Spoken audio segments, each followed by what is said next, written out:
están? Bien, también, muy bien. Bueno, ahora tenemos muchísimos temas para esta mañanera. Están encontrando sus lugares. Vamos a tener primero un enlace muy rápido con Edna Vega, la secretaria de SEDATU, la jefa de gobierno y el alcalde de la Gustavo Amadero, por la inauguración de unas viviendas, de una reubicación de una zona de alto riesgo que se hizo ya cuando era yo jefa de gobierno y que ahora estamos ya finalmente inaugurando. Entonces vamos a tener primero ese enlace, después vamos a hablar de trenes. Están aquí los directores del Tren Maya, de Mundo Maya, de Mexicana, para hablar de los paquetes de diciembre del Tren Maya y Mundo Maya y Mexicana. Y después Trenes del Norte, está el general Vallejo, comandante del agrupamiento de ingenieros Felipe Ángeles, y Andrés Layuz y el secretario de Infraestructura, Comunicaciones y Transportes, Jesús Esteva, para hablar de los trenes que ya tenemos, todos los paquetes, y al mismo tiempo el informe de los trenes del norte. Y después, al cierre de la mañana, está Efraín para hacer todavía otras aclaraciones de la Ley de Aguas Nacionales. Y al cierre de la conferencia, mujeres en, bueno, ¿quién es quién? No es quién es quién, el detector de mentiras, que ayer ya no tuvimos tiempo de presentarlo, y mujeres en la historia. O sea que se me hace que va a haber muy poquitas preguntas hoy. Bueno, vamos con el enlace primero, muy rápido.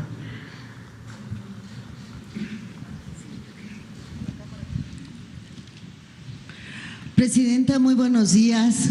Estamos con un gran gusto aquí en Eduardo Molina haciendo entrega de viviendas y escrituras a familias que fueron afectadas por el deslizamiento que hubo en septiembre de 2021 en el Cerro del Chiquihuite. Fue un lamentable suceso que llevó a tomar decisiones importantes. El licenciado López Obrador instruyó a la Coordinación Nacional de Protección Civil a encontrar las alternativas para las familias que estaban en situación de riesgo. Entonces, más de 350 familias que ahí se ubicaban, y que con el trabajo, el diálogo permanente con ellas, logramos la reubicación. Fue un proceso lento, nos tardamos un poco, fue complicado, y siempre contamos con el apoyo de usted como jefa de gobierno, después con nuestra jefa de gobierno actual, Clara Brugada, y logramos concluir estas 354 viviendas. 200 ubicadas en Tlalnepantla y estas 144 estas nuevas viviendas en la Ciudad de México. Nos acompaña la jefa de gobierno, Clara Brugada, el licenciado Rodrigo Chávez, director de la Comisión Nacional de Vivienda, Víctor Guzmán, director del Instituto Nacional de Suelo Sustentable, el delegado de Gustavo Amadero, Jean Carlos Lozano, nuestra subsecretaria de Ordenamiento, que nos ayudó con las escrituras a que se emitieran junto con el INSUS, e Inti Muñoz, secretario de Vivienda de la Ciudad de México, y todas las familias que la saludan con mucho cariño por el gusto de que, además, de manera muy expedita, hoy reciben sus escrituras estas familias que con mucho cariño están ya hoy aquí. Gracias, presidenta. A continuación va a dar unas palabras Rodrigo Chávez, director de CONAVI. Buenos días, presidenta, con su permiso. Buenos días a todas y a todos. Hoy entregamos 144 viviendas de 65 metros cuadrados con todos los servicios en un predio de más de 3,000 metros cuadrados aquí en Vasco de Quiroga, en la Gustavo Amadero. Agradecemos la hospitalidad de la jefa de gobierno, del alcalde Giancarlo. Muchas gracias a todas y a todos. Muchas felicidades. Gracias, presidenta. Saludamos a la presidenta. Aquí está la población. ¿Por qué no nos ponemos de pie con las escrituras en mano?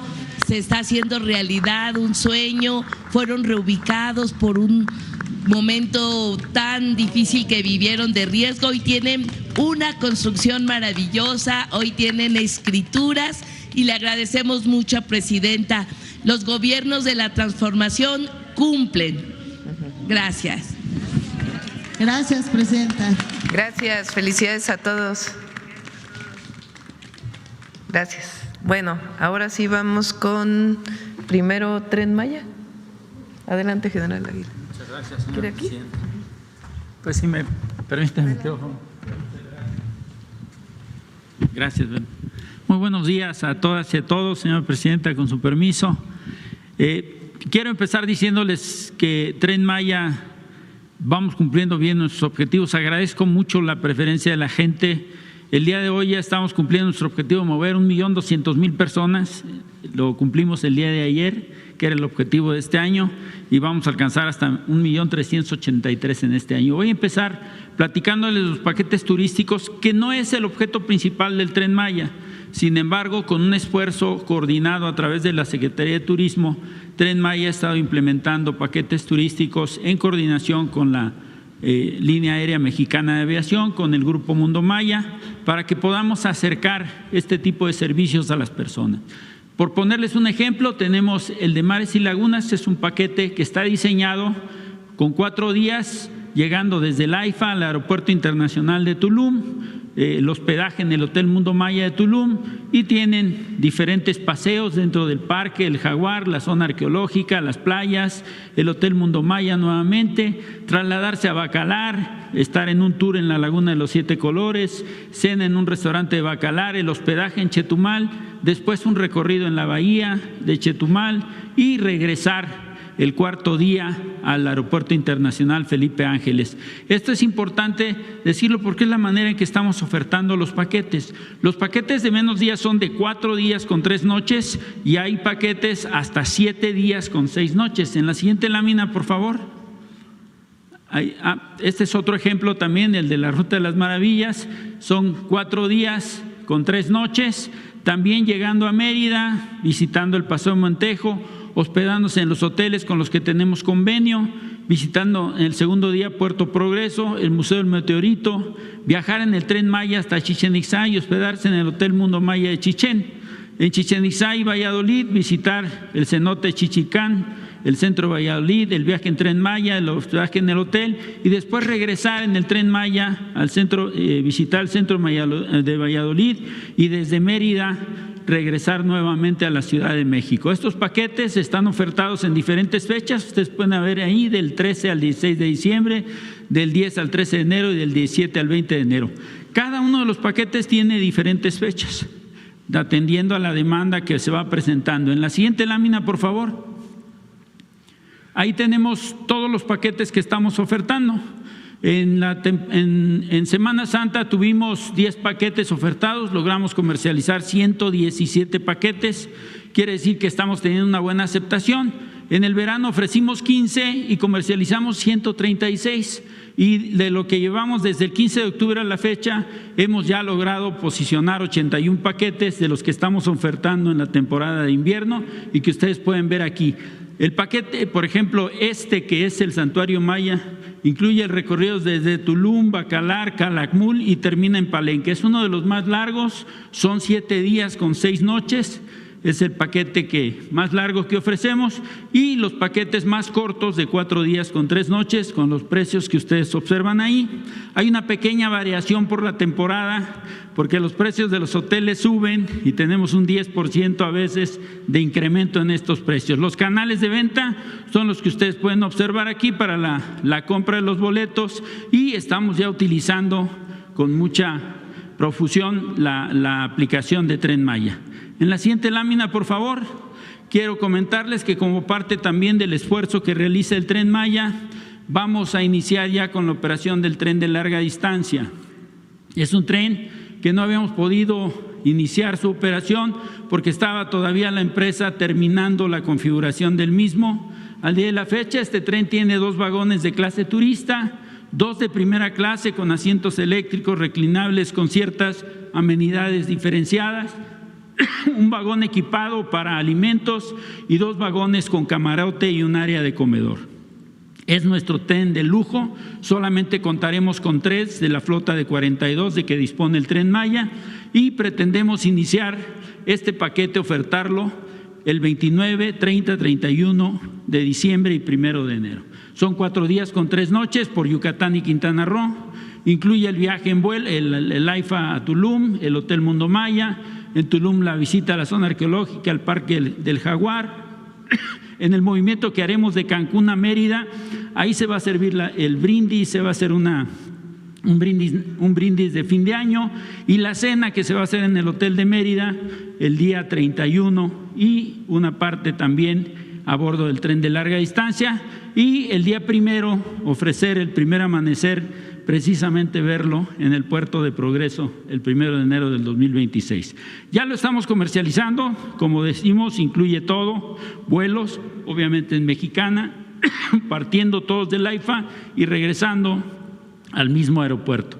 Aquí está la publicidad que estamos sacando a partir de la fecha. En la siguiente lámina, los canales de comercialización que estamos utilizando. Tren Maya es la página web, estamos utilizando también la aplicación, tenemos un call center, estamos también comercializando a través de WhatsApp y de nuestro correo de Tren Maya, que es paquetesturísticos.tm@defensa.gov.mx. Esa es la información que quiero compartirles al día de hoy y espero que tengan un extraordinario día. En la siguiente le cedo la palabra al general Tonatiuh del Grupo Mundo Maya. Gracias.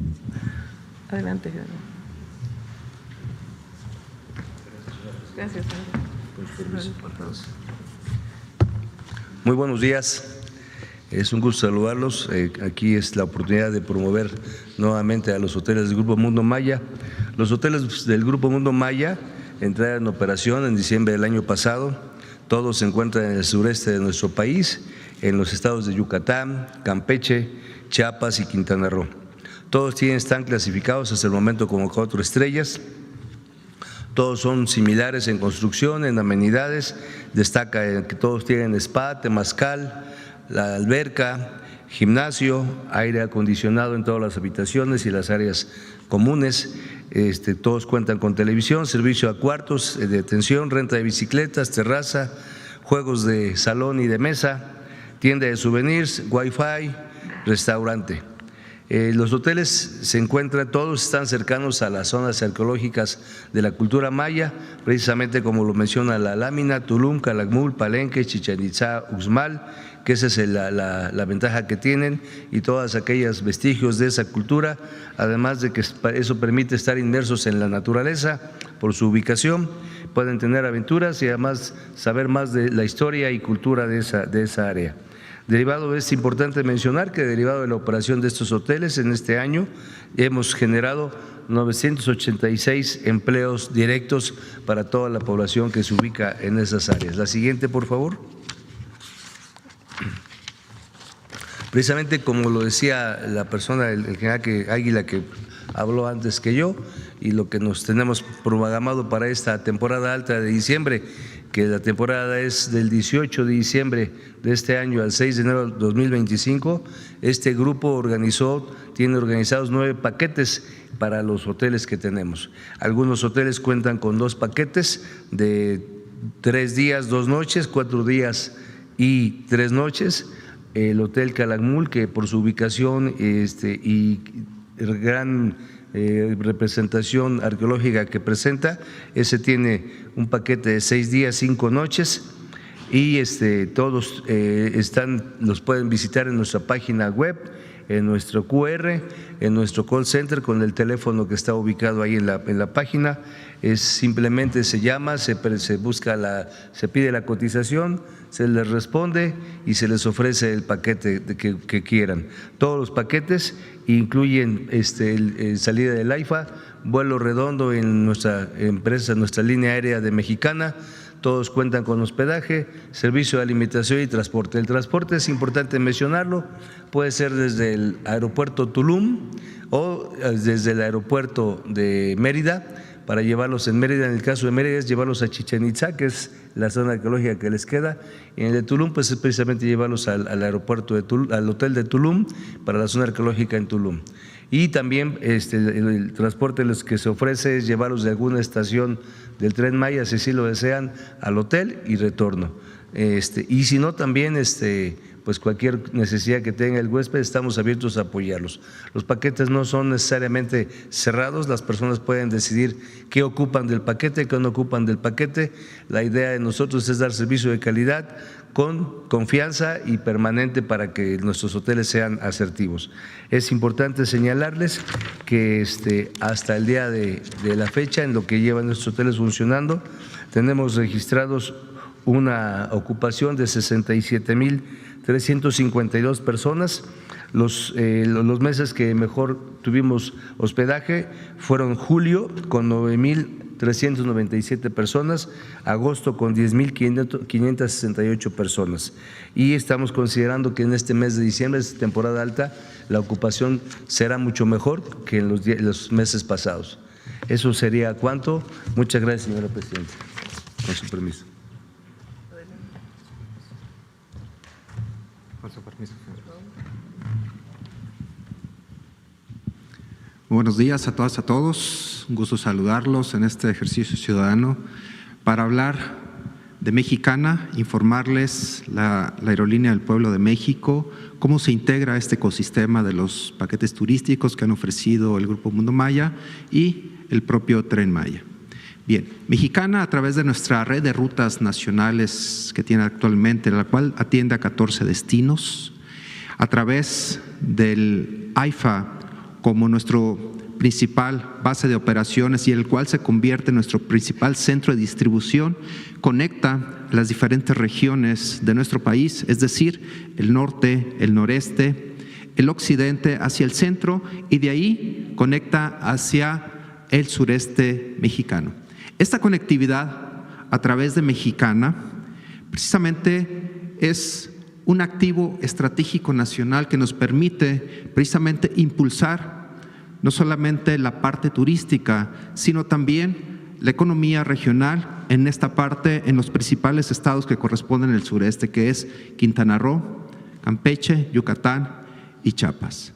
A través de esa parte, Mexicana impulsa el turismo comunitario, el turismo inclusivo, pero también el turismo, lo que es el multidestinos, es decir, llegamos a un lugar y a través de la infraestructura que utiliza el Tren Maya y el Grupo Mundo Maya se pueden visitar diferentes espacios y diferentes lugares. Pero lo más importante, Mexicana, a través de esta estructura de red que cuenta, puede y abre oportunidades para que más mexicanos puedan visitar esta infraestructura en el sureste mexicano que ofrece Grupo Mundo Maya y el Tren Maya.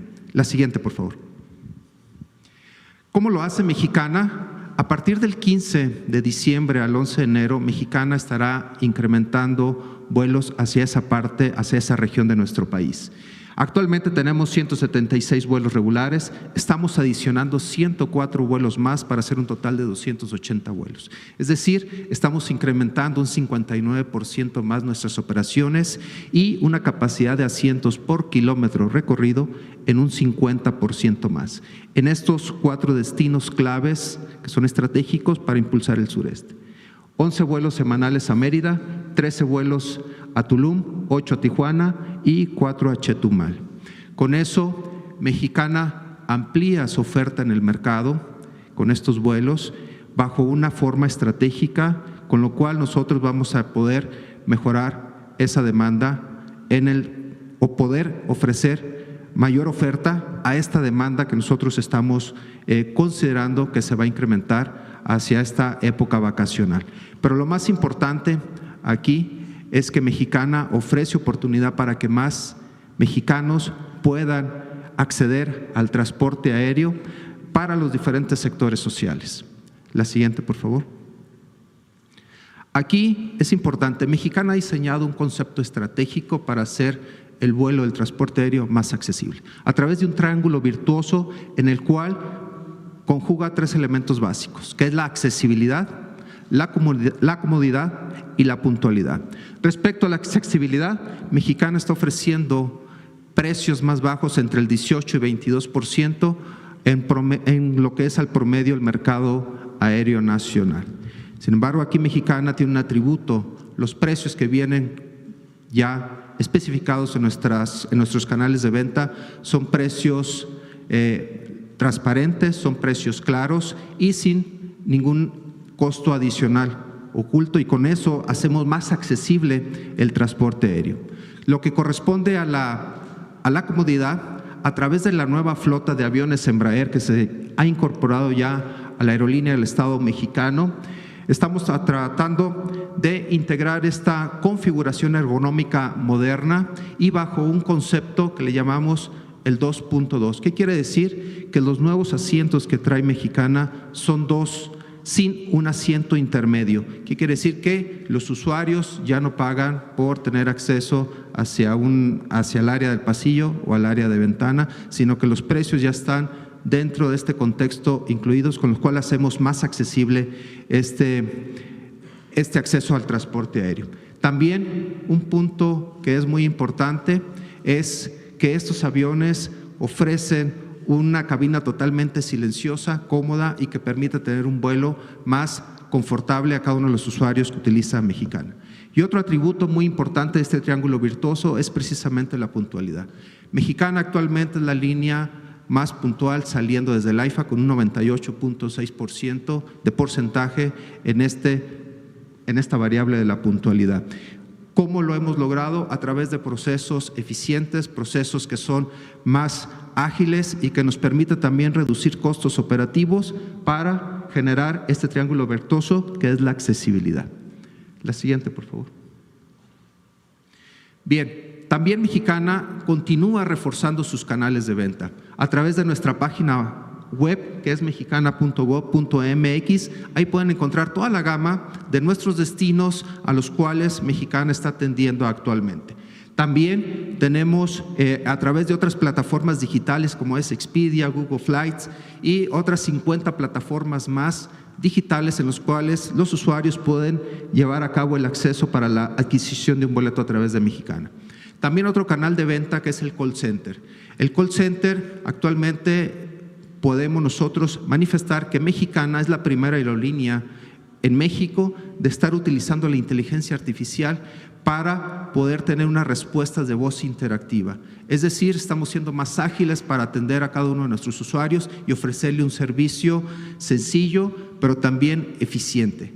Y a través de nuestras oficinas de ventas en los aeropuertos del AIFA y Tulum, donde se ofrece un trato personalizado, muy ágil, pero también muy cálido para cada uno de nuestros usuarios. Y finalmente tenemos la aplicación para hacer la compra de un boleto, un transporte a través de la aerolínea del Estado mexicano, muy fácil, muy accesible, pero también muy práctica y sencilla. Y Mexicana, además de todo este ecosistema en el cual está interactuando, tenemos una promoción institucional que le llamamos Martes de Primera, en el cual ofrecemos promociones que son accesibles para todos los sectores de la sociedad. Y actualmente, ahorita, tenemos una promoción que es del 35% que termina el 7 de diciembre para estar viajando desde el enero del próximo año hasta septiembre del próximo año. Entonces son precios accesibles y atendiendo la instrucción de nuestra señora presidenta de hacer el transporte aéreo justo, accesible para todos los sectores de la sociedad, Mexicana sigue trabajando. Y para eso también nosotros los invitamos para que nos sigan en nuestras redes sociales, vean los contenidos de Mexicana a través de los diferentes canales de difusión en el cual se van a encontrar muchas sorpresas, porque Mexicana siempre va a tener la premisa de que la primera siempre será la primera. Muchas gracias. ¿Es cuánto, señora presidenta? Muchas gracias. Ahora sí vamos a lo que viene. Primero Andrés, los trenes del norte. Con su permiso, presidenta, muy buenos días a todas y todos.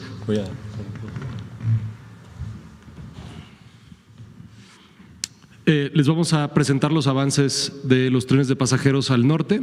La que sigue, por favor. Conocen ya los recorridos en los que estamos trabajando. Estamos en la fase 1 en términos de obra, que es Saltillo, Nuevo Laredo, Ciudad de México, Pachuca, Ciudad de México, Querétaro e Irapuato. Y estamos en la fase de estudios de la fase 2, que es Irapuato, Guadalajara, Querétaro, San Luis, Saltillo y Mazatlán, Los Mochis. La que sigue, por favor.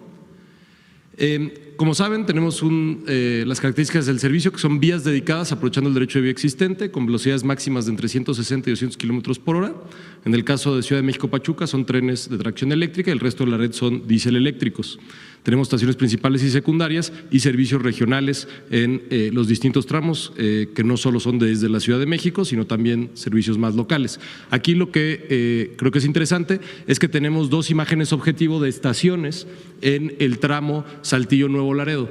Una es un ejemplo, Villaldama-Bustamante, en donde se hace la recuperación de la estación histórica, es decir, ahí ya existía una estación. Estas son las características de las estaciones que se construyeron desde finales del siglo XIX, en donde tenemos un área de espera y acceso para las y los usuarios, tenemos el área cerrada, donde también hay un área de espera con oficinas. En el caso de Anáhuac, que es otra de las poblaciones que está en el camino entre Saltillo y Nuevo Laredo, más al norte, es una estación de baja demanda con las características que les he mostrado en ocasiones anteriores, determinadas por el área de arquitectura de la SICT. La que sigue, por favor. Ahorita el general Vallejo dará más información sobre estos dos recorridos que están a cargo del agrupamiento de ingenieros Felipe Ángeles, que es Ciudad de México-Pachuca, en construcción específica AIFA-Pachuca, y Ciudad de México-Querétaro. La que sigue. La imagen de los trenes. Como saben, hace unos meses se hizo la licitación de los trenes AIFA-Pachuca. Uno de los primeros hitos que tenemos ya en el proceso, una vez contratados, es establecer la imagen de los trenes, sobre todo por una imagen en donde se retoma parte de la iconografía del tren interurbano, del tren El Insurgente, que es el logo que tenemos aquí, y también se retoma el verde, blanco y rojo de nuestra bandera nacional. Las características de los trenes ya las conocen, es 1 hora y 15 minutos para llegar desde la Ciudad de México hasta Pachuca, con una capacidad de 700 pasajeros con 315 asientos, accesibilidad universal, y son trenes de 100 metros que pueden ser acoplados para una velocidad máxima de 130 kilómetros por hora. La que sigue, por favor. Esta es otra vista del render del tren. La que sigue, por favor. Sobre la estación Querétaro recibimos algunas preguntas adicionales. Estas son las características arquitectónicas de la estación Querétaro, pero es muy importante recordar que hoy existe este patio que no está en utilización. Es un espacio muy grande que permite tener todas las instalaciones de la estación, más algo de espacio público e incluso la conectividad regional que requiere esta estación. Es la estación La Corregidora del centro. La que sigue, por favor. Sobre el tramo Querétaro-Irapuato estamos en obra, ahorita voy a mostrar unas imágenes de la obra. Lo que es importante es que seguimos en proceso de licitación en el caso de estaciones y edificios auxiliares. Sin embargo, los recorridos principales, es decir, todo lo que tiene que ver con estructura de vía, está ya todo contratado. Tiene su manifestación de impacto ambiental, hemos seguido trabajando con la comunidad, hemos seguido trabajando en la liberación de derecho de vía junto con SEDATU y el área de vinculación de la SICT. La que sigue, por favor. ¿Cuáles son los avances que tenemos? La ingeniería básica está al 100%, pero tenemos ya… ¿Perdón? Sí, aquí tenemos un error. Este es Querétaro-Irapuato, una disculpa. Este ya es el avance de la ingeniería de detalle. Sin embargo, por la forma en la que está estructurado el contrato, va avanzando la ingeniería de detalle y ya va avanzando la obra. Podemos ver aquí que ya se está colocando la estructura del terraplén en uno de los tramos. En la imagen anterior teníamos ya las preparaciones para la construcción de un puente ferroviario que cruza uno de los canales. Aquí tenemos todos los elementos que están considerados en este tramo. Una de las cosas que son importantes es que tenemos un túnel en el área de Celaya, pero también tenemos varios pasos superiores ferroviarios. Esto es digamos, las estructuras que serán más visibles una vez que vaya avanzando la obra, pero buena parte de la obra, si no es que casi toda, va a nivel, es terraplén con estructura de vía. La que sigue, por favor. Después, en el tramo Saltillo-Nuevo Laredo, igual tenemos la manifestación de impacto ambiental para todo el tramo. Seguimos trabajando en aquellos lugares donde hay ejidos, pero también donde hay propiedad privada, seguimos trabajando en la liberación del derecho de vía. Estamos en proceso de licitación y ya recibimos propuestas para lo que llamamos la zona metropolitana de Monterrey, tramo B, que es la salida hacia el norte de Monterrey, son alrededor de 30 kilómetros, y estamos por publicar el día de mañana la licitación de lo que llamamos zona metropolitana de Monterrey A, que es los primeros 18 kilómetros de acceso entre Santa Catarina hacia el centro de Monterrey, así como las estaciones y los edificios auxiliares. Ahorita también ya tenemos en proceso de licitación las estaciones que van de Derramadero hasta García en la zona de Coahuila y la entrada a Monterrey. La que sigue, por favor. Una de las cosas en las que hemos estado trabajando con el gobierno estatal de Nuevo León es la conexión que requiere el tren en Monterrey a la estación de la línea del metro. Está en este momento el proceso de construcción de la línea del metro. Es una ventaja para los usuarios poder llegar en un tren que viene desde la zona metropolitana de Saltillo y poder conectarse con el transporte público de Monterrey. Es un beneficio para el tren, es un beneficio para el metro. La que sigue, por favor. En este caso, igual, tenemos los avances en la ingeniería básica al 100%. Estos son los avances ya de ingeniería a detalle. Como saben, el primer tramo que se contrató fue el de Unión San Javier, Arroyo El Sauz. Aquí tenemos también ya los trabajos donde se empieza a estructurar la base del terraplén. Se está haciendo el despalme en un muy buen tramo de vía. Después tenemos los avances en Arroyo El Sauz, Nuevo Laredo, que es el tramo más al norte, y los avances de Saltillo a Santa Catarina, que es el tramo que tiene más estructuras. Aquí también tenemos tramos con túnel, tenemos tramos con estructuras elevadas y tenemos tramos con vía doble y vía sencilla. El tramo más al norte es con vía sencilla, el tramo más al sur es con vía doble. En todos los casos se están haciendo todos los levantamientos para la precisión de, por ejemplo, este es el caso de los estudios geofísicos que se hacen, donde se saca pedazos del terreno para evaluar la capacidad de carga del terreno, y este es un render que muestra cuál es la imagen objetivo de la vía. Aquí este es el que me parece que es más ilustrativo. Tenemos la vía de carga y de forma adyacente tenemos las dos vías de pasajeros, en donde son dos vías, o una vía de pasajeros en donde es una vía. La que sigue, por favor. En el caso de la licitación de 47 trenes de pasajeros, entonces son 47 trenes que tienen características de tracción de diésel eléctrico con velocidades máximas de entre 160 y 200 kilómetros por hora, igual una longitud de 100 metros, configuraciones de largo itinerario y corto itinerario, precisamente porque habrá personas que hagan un recorrido muy largo que puede ser desde la Ciudad de México hasta Irapuato, en el caso de estos tramos, o hasta Guadalajara en su momento, o hasta Monterrey en su momento, y de corto itinerario para aquellos servicios que son más locales. Tienen accesibilidad universal y formación de comunicación para el pasajero. En la licitación consideramos que 65% del contenido tiene que ser de integración nacional, y ayer recibimos ya 3 propuestas de fabricantes de trenes. Estamos en el proceso de evaluación de esas propuestas para ver cuál es la más conveniente en términos de cumplimiento técnico y precio. La que sigue, por favor. Por último, estamos ya trabajando, como les decía, en conjunto con el agrupamiento de ingenieros Felipe Ángeles, en los estudios de los siguientes tramos: Querétaro, San Luis Potosí, Saltillo, Irapuato, Guadalajara y Mazatlán, Los Mochis. Estamos trabajando, en este momento se están haciendo los estudios de demanda ya en campo, de impacto social y urbano y análisis económicos, y al mismo tiempo, lo informará el general Vallejo, están trabajando ya en la ingeniería básica de estos recorridos. La que sigue, por favor.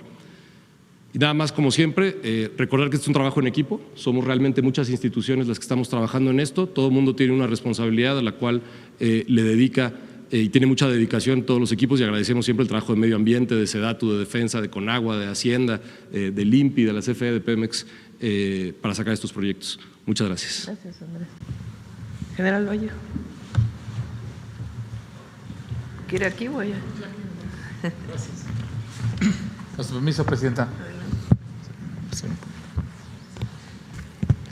Muy buenos días a todas y a todos. Es un honor estar aquí y poder informar a través de ustedes a la sociedad que en el marco de la construcción de las líneas ferroviarias en el norte del país, Defensa continúa participando coordinadamente con todas las dependencias que ya vimos anteriormente en el proyecto de construcción de esta nueva infraestructura ferroviaria. Defensa, a través del agrupamiento de ingenieros Felipe Ángeles, tiene a su cargo la construcción de 2 tramos, ya lo hemos repetido en varias ocasiones: el México-Querétaro y el México-Pachuca. También estamos haciendo la ingeniería básica, no solamente de los tramos que estamos construyendo, sino también de los tramos de Querétaro a Irapuato, que son 109 kilómetros, y de Saltillo a Nuevo Laredo, que son otros 398 kilómetros. Ya entregamos resultados para que se haga el proceso de licitación pública que ya mencionó el maestro Layuz. De igual forma, como hizo mención, mientras la agencia ferroviaria está realizando los estudios de demanda y necesarios, nosotros estamos haciendo la ingeniería básica de los tramos que van de Irapuato a Guadalajara, vamos a hablar más adelante de ellos, de Querétaro a San Luis Potosí, de San Luis Potosí a Saltillo y Mazatlán a Los Mochis. Vamos adelantando tiempo con respecto al programa original, por cierto. Y cabe recordar que también nos encontramos construyendo en el sureste del país la infraestructura ferroviaria de carga para la empresa Tren Maya. Por lo que se refiere a la vía férrea de Ciudad de México-Pachuca, recordemos que son casi 58 kilómetros de vía doble electrificada concatenaria para los trenes eléctricos, de los cuales el 60% de este trazo, casi 28 kilómetros, son de convivencia con los trenes de carga que ya están funcionando, moviendo carga en esa vía, con las empresas que tienen las concesiones. Estamos hablando de que estamos, además de construir la vía, construyendo 4 viaductos ferroviarios, 4 viaductos elevados para salvar las poblaciones y las zonas industriales por 12 kilómetros de longitud, 53 obras de drenaje transversal para permitir el flujo hídrico de un lugar a otro sin que el terraplén de la vía se convierta en un estorbo. Estamos construyendo 6 puentes vehiculares y 8 pasos ganaderos. Además, están en construcción las estaciones Ampliación Jaltocan, Tizayuca, Jahuet de Telles y Pachuca, y los paraderos Xolox, Huitzila, Platas y Empalme del Rey. También vamos a construir una base de mantenimiento en Villa de Tezontepec y talleres y cocheras en el municipio de Mineral de Reforma. Adicionalmente, también se construyen 2 complejos eléctricos con subestaciones eléctricas de tracción y subestaciones eléctricas de maniobra para energizar la catenaria de la vía. Actualmente, ¿qué es lo que estamos haciendo? Tenemos 5 frentes de construcción de obra pesada y de estos frentes tenemos además frentes de energización de catenaria y de estudios de ingeniería. Estamos trabajando simultáneamente en todos los frentes, en todos tenemos personal y equipo, y conforme nuestros colegas de las dependencias de atención social, nuestra sombrilla, nos viene entregando terrenos, predios que llamamos derechos de vía para poder trabajar, vamos ampliando los alcances y acelerando el avance de la obra. De tal manera estamos trabajando en todo tipo de infraestructura, en los viaductos perforando, izando y colando pilas de cimentación, desplantando columnas, cabezales y traves para los viaductos elevados, cortando y haciendo terraplenes, trabajos de armado de muros de contención, porque nuestra vía va mucho más elevada que la antigua vía de carga, e inclusive ya estamos suministrando durmientes, están la totalidad de los durmientes y la totalidad de las fijaciones, y la estamos moviendo hacia los frentes.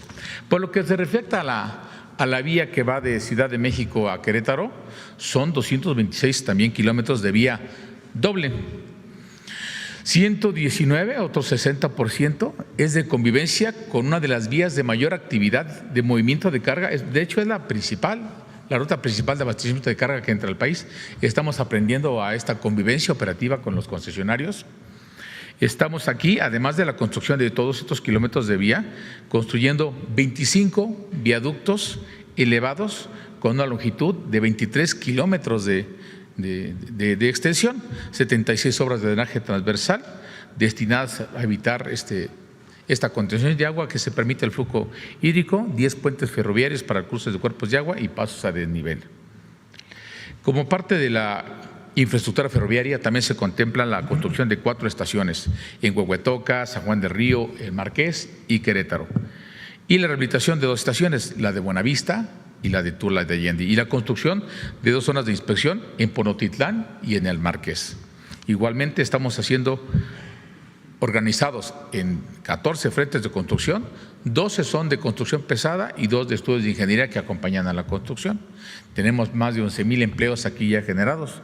Y lo mismo, estamos conformando capas de terraplén en vías de pasajeros, construyendo pasos superiores ferroviarios. Ya estamos trabajando en la ciudad de Querétaro, en San Juan del Río, en La Trinidad, en Huehuetoca. Ya tenemos presencia en gran parte del terreno, y conforme se van consiguiendo nuevos terrenos o derechos de vía, vamos abriendo nuevos frentes de construcción.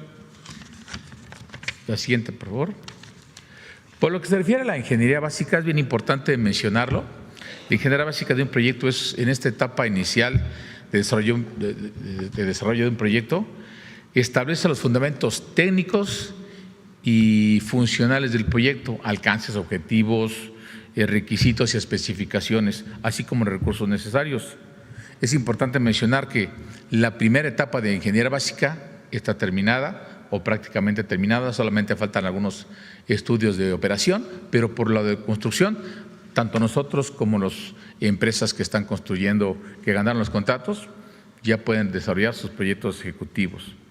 Por otra parte, también estamos iniciando una segunda etapa. Si en la primera etapa fueron 709 kilómetros de ingeniería, ahora estamos hablando en esta segunda etapa de 1,400 kilómetros, 1,409.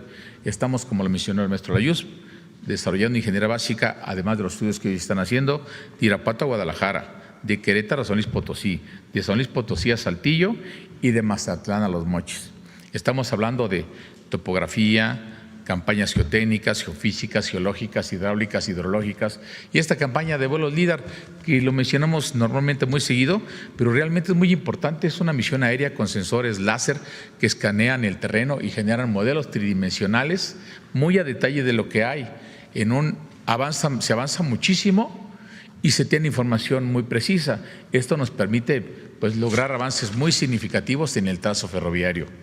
Actualmente estamos trabajando en reuniones con la autoridad ferroviaria para definir los trazos preliminares, la ubicación de paraderos, estaciones, y ya con esta información hacer gestiones y visitar a los estados de Guanajuato, Jalisco, Querétaro, San Luis Potosí, Saltillo y Sinaloa para intercambiar información. Estamos colocando referencias topográficas en el terreno y, bueno, procesando la información. Es bien importante que lo que estamos desarrollando lo está haciendo el Estado por instrucción de la Presidencia de la República. ¿Qué significa esto? Que estamos desarrollando el trazo ferroviario bajo criterios unificados de eficiencia presupuestaria, de atención social, de desarrollo económico e incluso de defensa nacional. Les podemos decir que estamos optimistas, avanzamos sin contratiempo, tenemos presupuesto, tenemos proyecto y consideramos que concluiremos los proyectos en tiempo y forma. Es cuanto por nosotros, señor presidente. Muchas gracias.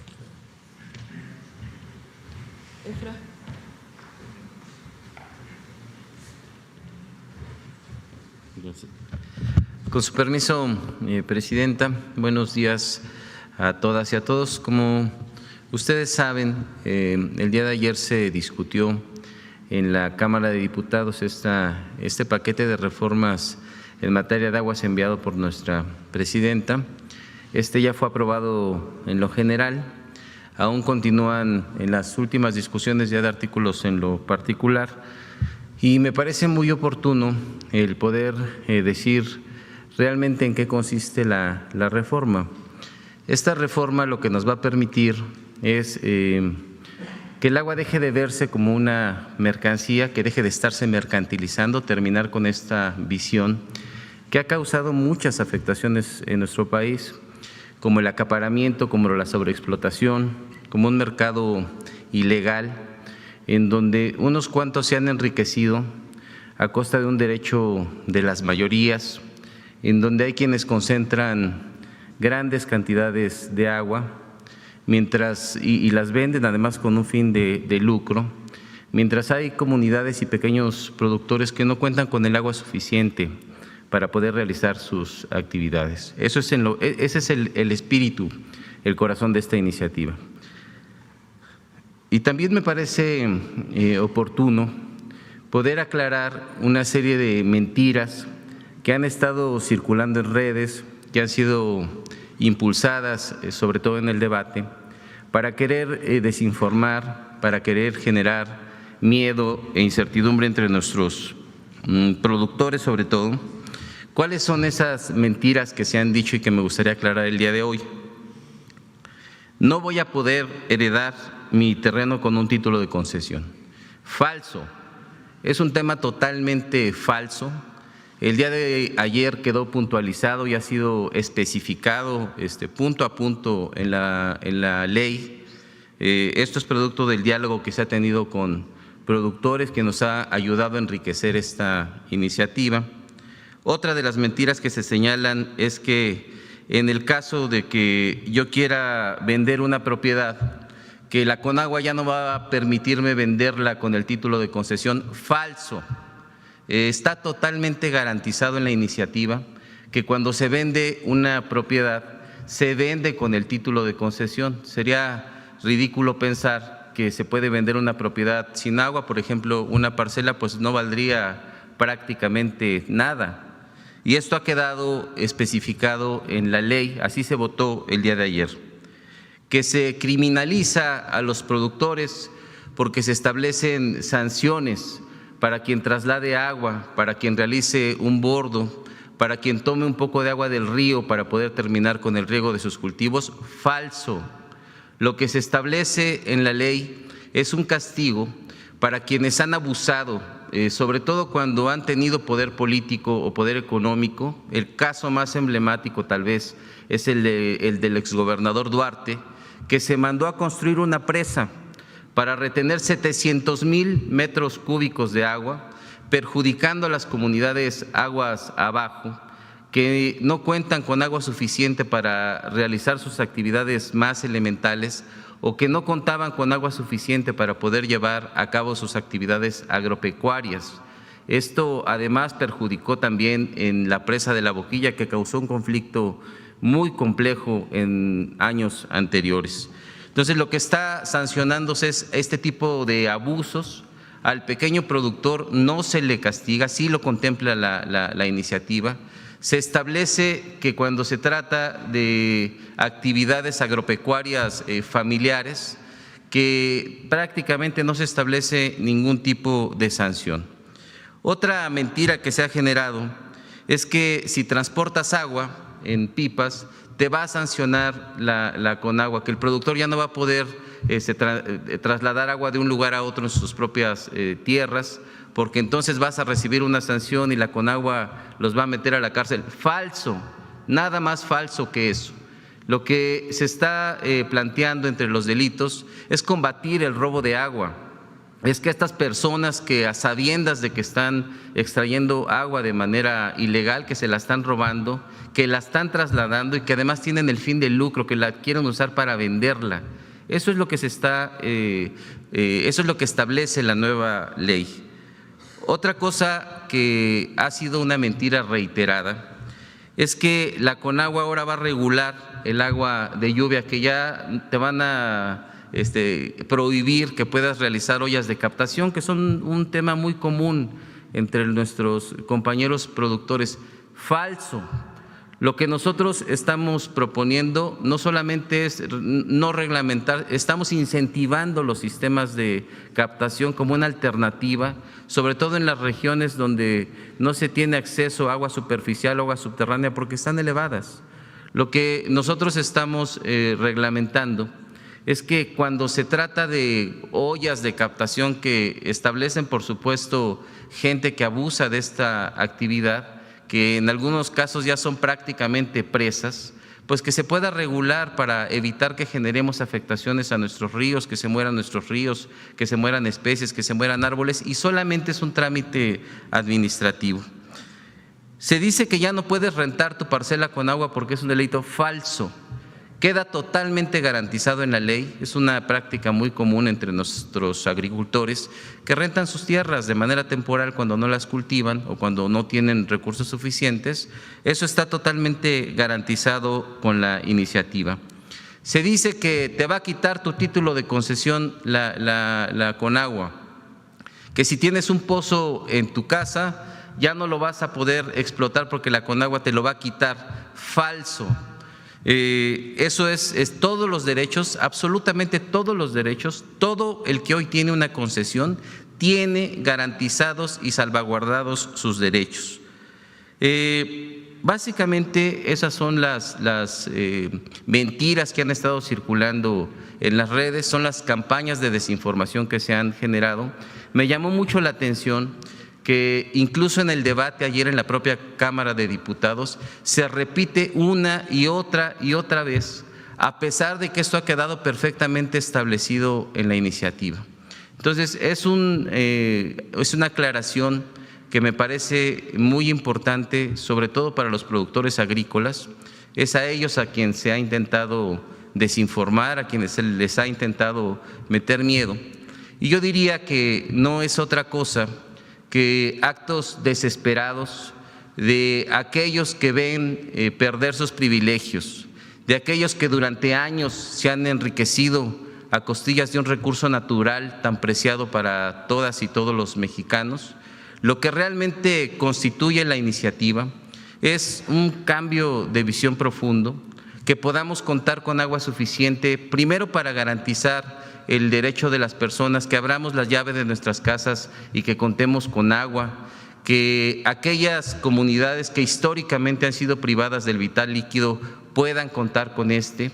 Se reconocen a los sistemas comunitarios que operan de una manera tradicional en muchas regiones de nuestro país. Se va a tener un sistema de concesiones totalmente transparente, totalmente público, con total certeza para todos los usuarios y sobre todo con que haya cero tolerancia a la corrupción. Parte de lo que se está estableciendo en la iniciativa es castigar el delito de la corrupción. Cuando un funcionario público otorga títulos de concesión a cambio de dádivas o de recursos, cuando hay un corruptor que ofrece recursos o dádivas para obtener un título de concesión, esas son las verdaderas sanciones que se están estableciendo.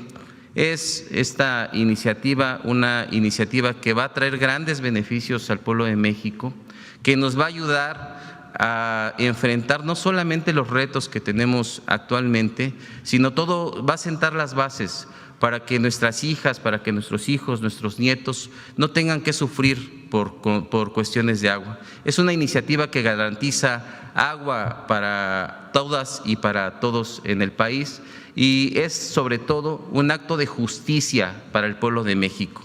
Lo que le estamos restituyendo a los ciudadanos con esta iniciativa valiente de nuestra presidenta es que el agua regrese a manos de la nación, de quien más lo necesita, que se garantice que las personas puedan tener acceso a este vital líquido y que cuidemos nuestros recursos naturales. Decirles a los productores, sobre todo, que se mantengan informados, que no caigan en narrativas falsas, que tengan confianza en que ellos van a ser los más beneficiados con esta ley que está prácticamente ya por salir de Cámara de Diputados y que seguramente después de eso correrá su trámite legislativo en senadores. Gracias, presidenta. Bueno, ahora sí, muchísima información. Vamos a las preguntas. A ver, la compañera.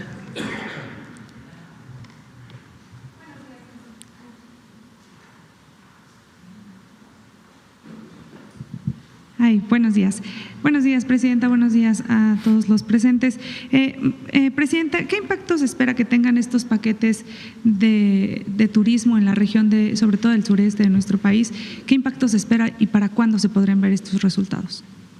General Águila, ¿cuántos visitantes va a tener el Tren Maya? ¿Cuántos visitantes? ¿Cuántos usuarios del Tren Maya espera tener este fin de año? En este fin de año vamos a cerrar con 1.383.000 pasajeros en el tren. Nuestro objetivo era alcanzar 1.200.000, estamos superando la meta en más de un 11.5%. Eso es importante y pues agradecido mucho de la preferencia que nos ha dado, sobre todo el pasajero nacional, el turista nacional que visita el tren y que visita la región. Gracias. Presidenta, además, en otro tema, preguntarle, ayer en el Senado, la nueva fiscal Ernestina Godoy habló sobre los principales ejes de lo que será su gestión. ¿Qué le parecen las prioridades de la nueva fiscal? Entre ellos, la procuración de justicia con perspectiva de género, la cero tolerancia a la tortura, no a la fabricación de culpables ni persecución política y el combate frontal a la impunidad, así lo dijo.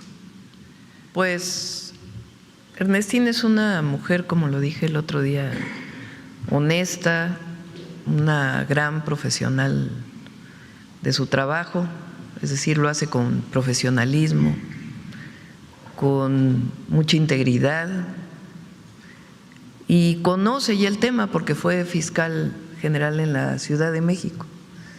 Entonces, yo creo que va a ser muy, muy bueno para el país esta aprobación. Me dio gusto también que recibió mucha aprobación, fueron 97 votos en el Senado y va a haber mucha más coordinación ahora entre la Secretaría de Seguridad y Protección Ciudadana, la Fiscalía, la Guardia Nacional, y esperamos también que ella sea un liderazgo para fortalecer la relación con las fiscalías de los estados de la República. Entonces, muchas felicidades a Ernestina Godoy, nos dio mucho gusto. ¿Esta figura del fiscal general o la fiscal general mantendrá reuniones periódicas o diarias en el gabinete? No lo hemos platicado con ella, depende de ella cuántas veces quiera venir al gabinete. Nos importa mucho que si no viene ella, pues haya un representante de la Fiscalía, como ocurría con el doctor Gertz, para que pues los casos que se ven permanentemente en el gabinete haya coordinación. La autonomía no quiere decir que no haya coordinación. La autonomía quiere decir que el Ejecutivo no influye en las decisiones de la Fiscalía General de la República, pero queremos coordinación para garantizar la paz y la seguridad en el país, que es fundamental, y disminuir la impunidad, como lo hemos platicado en varias ocasiones. Bien, además preguntarle, ayer nos informaba de la creación de un nuevo Consejo para la Promoción de Inversiones que entiendo caminará de la mano con el Plan México. ¿Qué inversiones se espera atraer a nuestro país con pues esta nueva integración? Bueno, el año que entra vamos a fortalecer la inversión pública y lo que hemos llamado la inversión mixta para la infraestructura en nuestro país, sin detrimento de la propiedad sobre los recursos y sobre las tierras y carreteras, agua. Es decir, se pueden generar proyectos de inversión mixta sin ceder, concesionar ni mucho menos, sino sencillamente financiamientos mixtos que nos permitan avanzar en la infraestructura del país. Entonces, el año que entra pues va a haber mucho más inversión que la que tuvimos este año para carreteras, puertos, aeropuertos,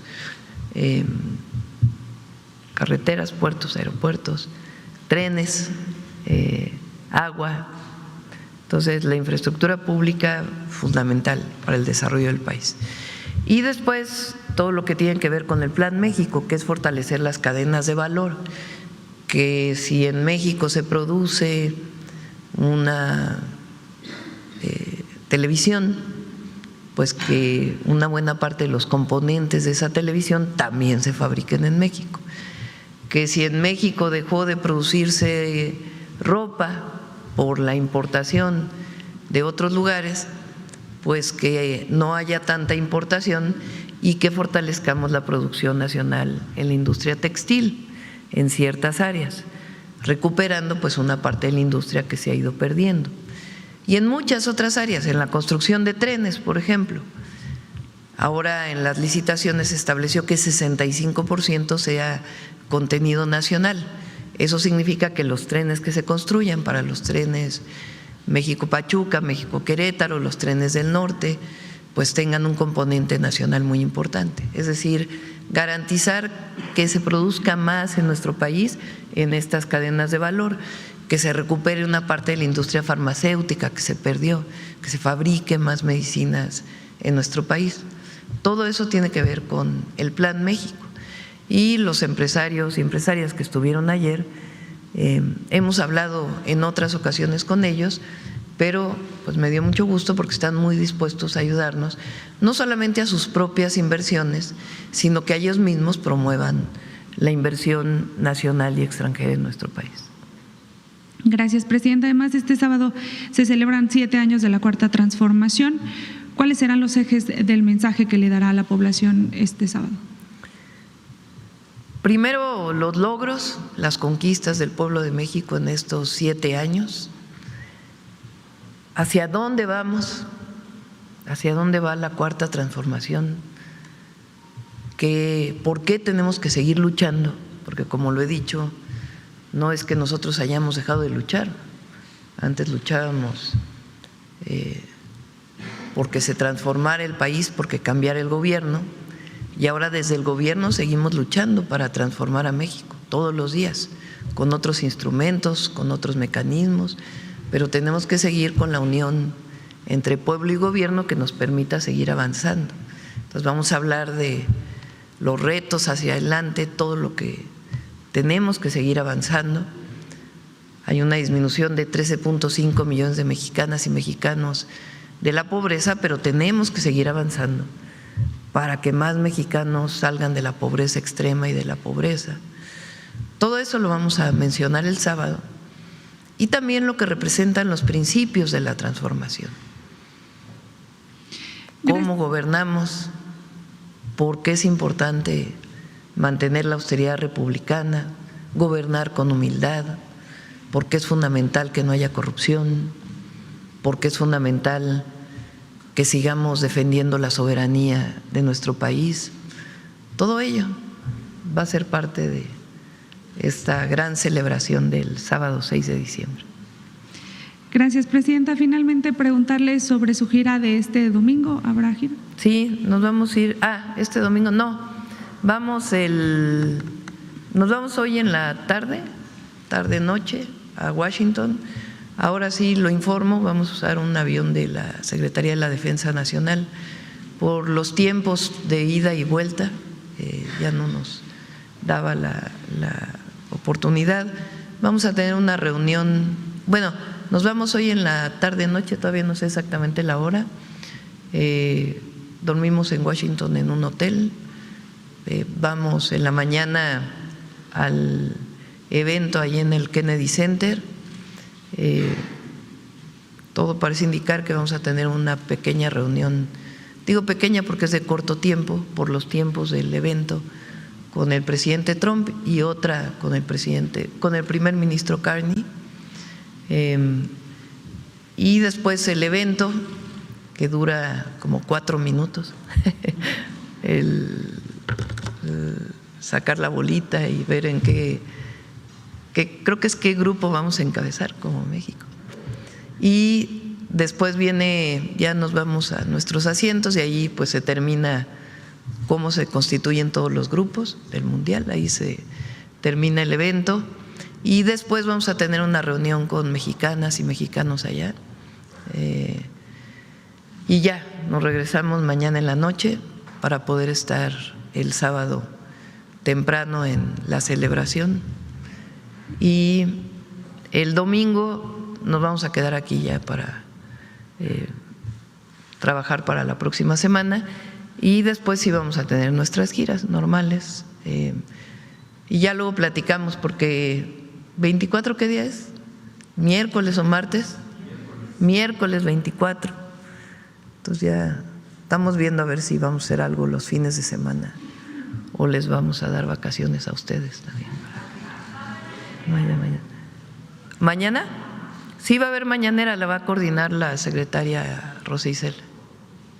Gracias, presidente.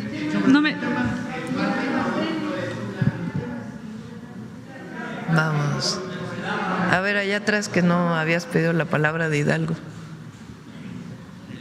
Más bien sí la habías pedido, pero no te la había dado hace rato. Muchas gracias, presidenta. Buenos días y buenos días a los funcionarios y a los compañeros que nos ven y nos escuchan. Presidenta, yo quiero preguntarle sobre el parque ecológico que va a estar instalado entre los municipios de Tula, Tlaxcuapan y Atitalaquia, donde iba a estar la fallida refinería que iba a construir Felipe Calderón. El parque ecológico va muy avanzado, es un parque que va a dejar pues una justicia social a toda el área de el Valle del Mezquital, sobre todo que va a reciclar cartón, vidrio, cascajo y demás. ¿Cómo va ese avance, presidenta, y cuál será el beneficio económico para toda esa área del Valle del Mezquital que finalmente pues ha sido muy abandonado en tiempos anteriores? Vamos a hacer muchos trabajos en el Valle del Mezquital y particularmente en el municipio de Tula y los municipios aledaños, los municipios que quedan alrededor de Tula.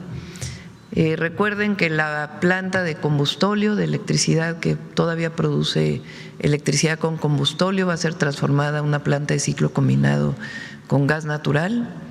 Eso ya está como parte de los planes de CFE. Creo que este mismo año sale el concurso, a ver si Luz Helena me recuerda o Emilia. Se está mejorando la planta de tratamiento de la refinería de agua. Eso nos va a permitir sanear el río Tula. El río Tula y la presa. Entonces va a haber saneamiento del río y con apoyo de la refinería, de la planta de tratamiento de la refinería. Hay un programa muy integral que está llevando Efraín en la Conagua para saneamiento del Valle del Mezquital, incluso generar distritos de riego, o bueno, que en el distrito de riego actual haya más bien riego eficiente que permita mayor productividad. Entonces es el saneamiento de los ríos, la transformación de la planta de combustóleo a planta de gas natural, el mejoramiento del funcionamiento de la refinería de Tula, que ya hay una parte avanzada, y la recuperación de esa planta de tratamiento que ayude al saneamiento del río Tula. Y además ahí se está construyendo un hospital del Instituto Mexicano del Seguro Social. En ese terreno, que iba a ser una refinería que prometió Felipe Calderón y que no construyó ni media barda, ahí se está haciendo en una parte el hospital del IMSS. ¿Cuál es el objetivo de ese terreno? Y lo estamos poniendo a consulta de la población. Una parte sería un parque ecológico, un parque para disfrute de los habitantes de la zona, que puedan visitar un área protegida y que tenga espacios de esparcimiento, que es muy importante que haya espacios públicos en la zona.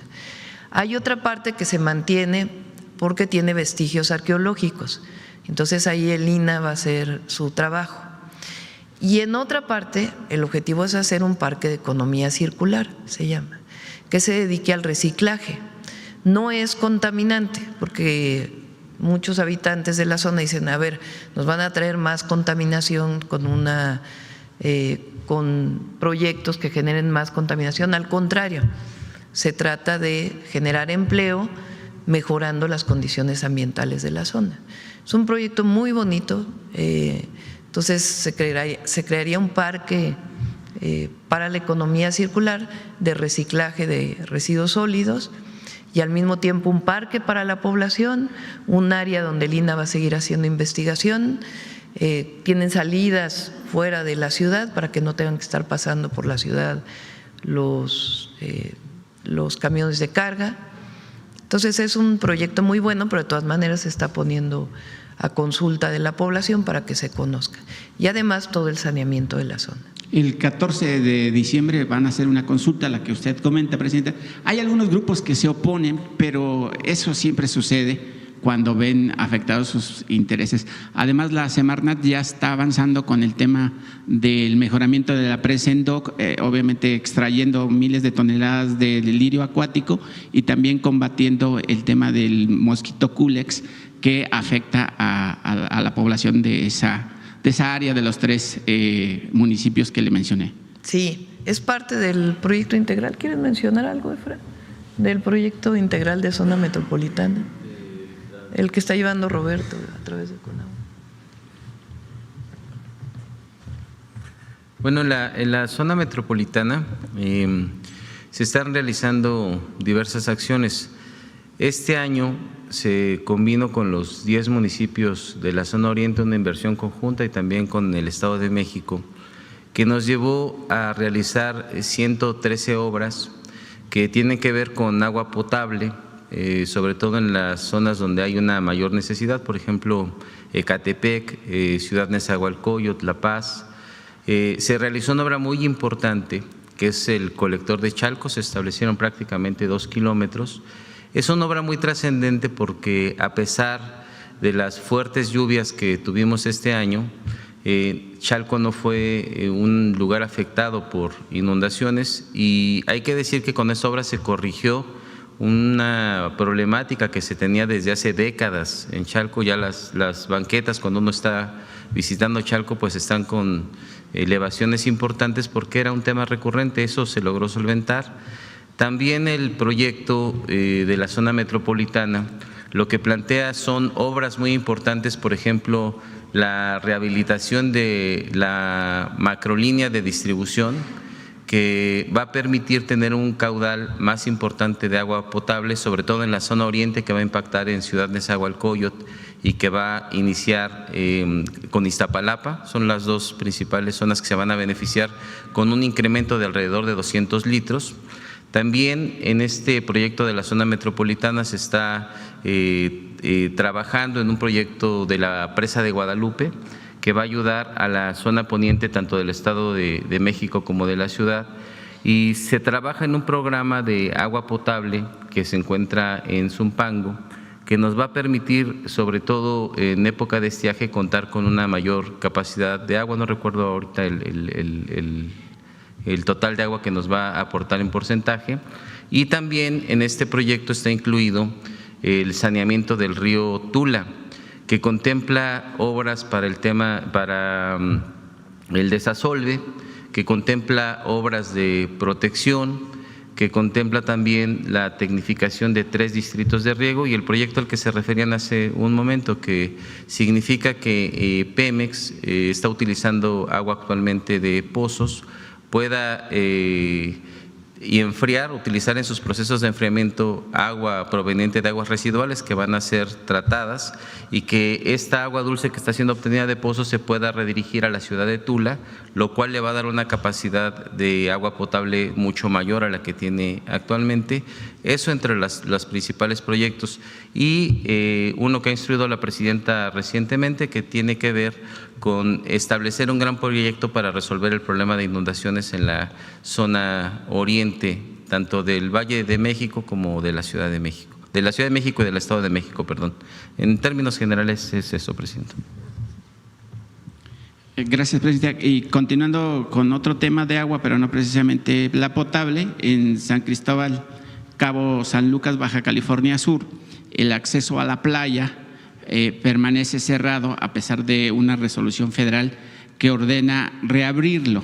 Al mismo tiempo se han documentado certificaciones catastrales sin acreditación de propiedad, la eliminación de más de 65 millones de adeudos, invasión colindante y avances de un proyecto hotelero sin permisos públicos, señalamientos que involucran a la administración de Cristian Agúndez y al exgobernador Narciso Agúndez, junto con Juan Antonio Assad y Fernando González Corona, siendo el acceso gratuito y sin restricciones a las playas por parte de la política pública del gobierno, como se hizo valer recientemente en Tulum.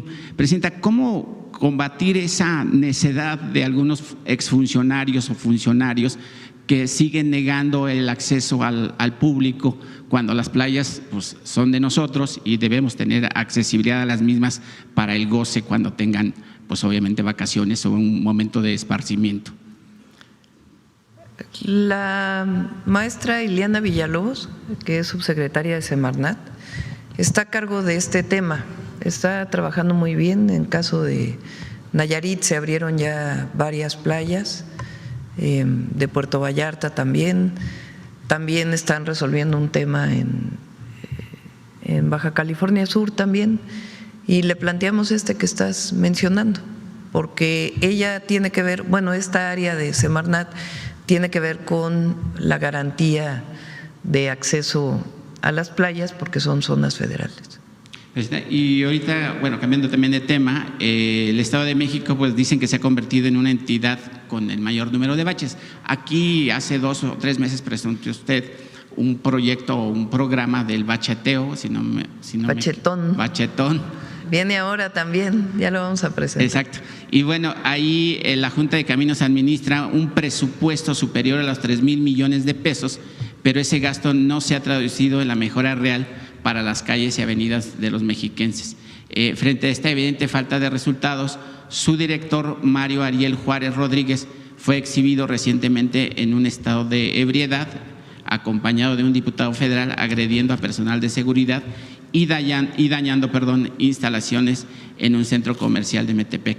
Este comportamiento no solo denigra la función pública, sino que expone un problema más profundo, el conflicto de interés entre quien asigna los contratos y quien los ejecuta, ya que la empresa de dicho diputado federal ha sido señalada por recibir contratos de su propia Junta de Caminos desde la llegada de Juárez Rodríguez a la dirección de esta dependencia. Presidenta, en ese tema pues sigue la prepotencia, digamos, o el poderío de algunos funcionarios que por ocupar un cargo público, que además fue de elección popular, pues se creen los todopoderosos ejerciendo el poder del puesto y además pues utilizando el tema de los recursos. ¿Cómo combatir eso, presidenta? Ya sé que usted pues no es la mamá de los funcionarios subalternos, pero sí hay reglas y obviamente también pues hay moral para ejercer el poder, presidenta.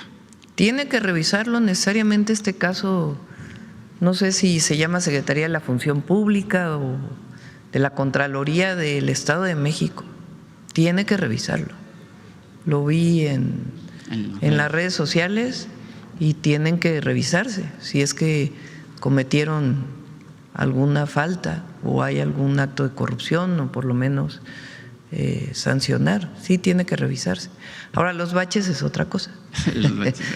Hay que tomarlo de manera distinta. Ahora el 10, ¿no? Terminamos de entregar todos los trenes de repavimentación para los 10 municipios de la zona oriente del Valle de México, y ya que empiecen a avanzar, les comenté a los presidentes municipales pues que apoyen a los municipios que están a un lado, que no son los 10 urbanos, sino otros municipios, para poder atender pues este problema de mantenimiento de la carpeta asfáltica, que es muy importante. En ese tema de los baches, presidenta, ¿no aumentó el gasto luego de las lluvias que vivió el país? Porque ya sabe que las lluvias pues se llevan todo, casas y proyectos. Pues tenemos 2 estrategias, ¿por qué no aprovechamos y lo cuentas, Jesús?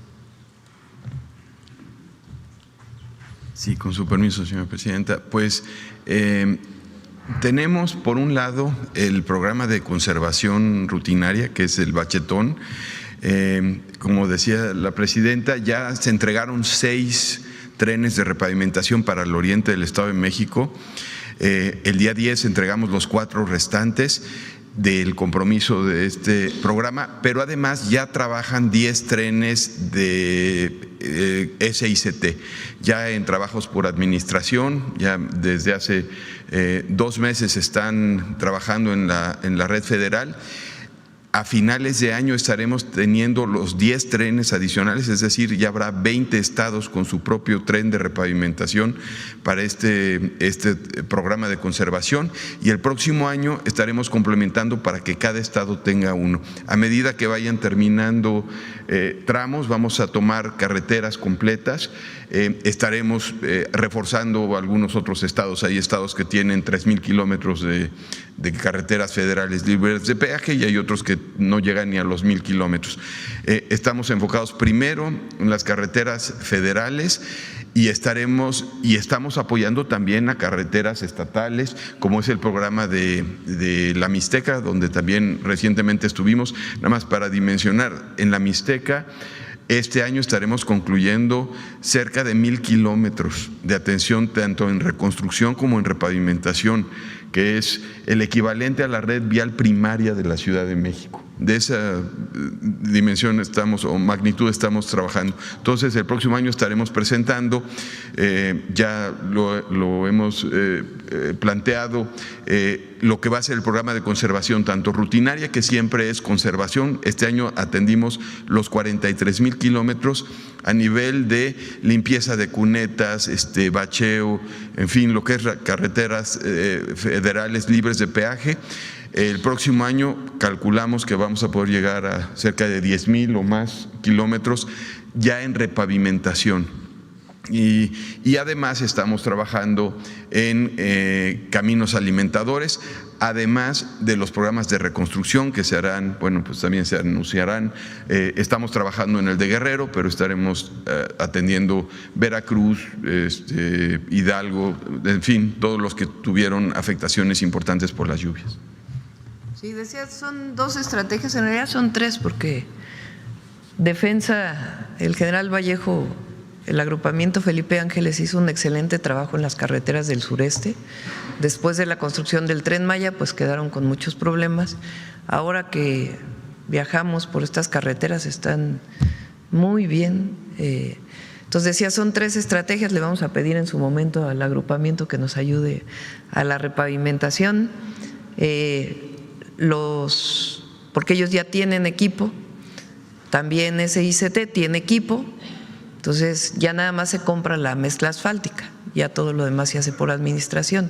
Y además la contratación también para poder repavimentar todas las carreteras los federales. Municipios tienen también ya las máquinas para que ya no tenga que pagar renta, ¿no?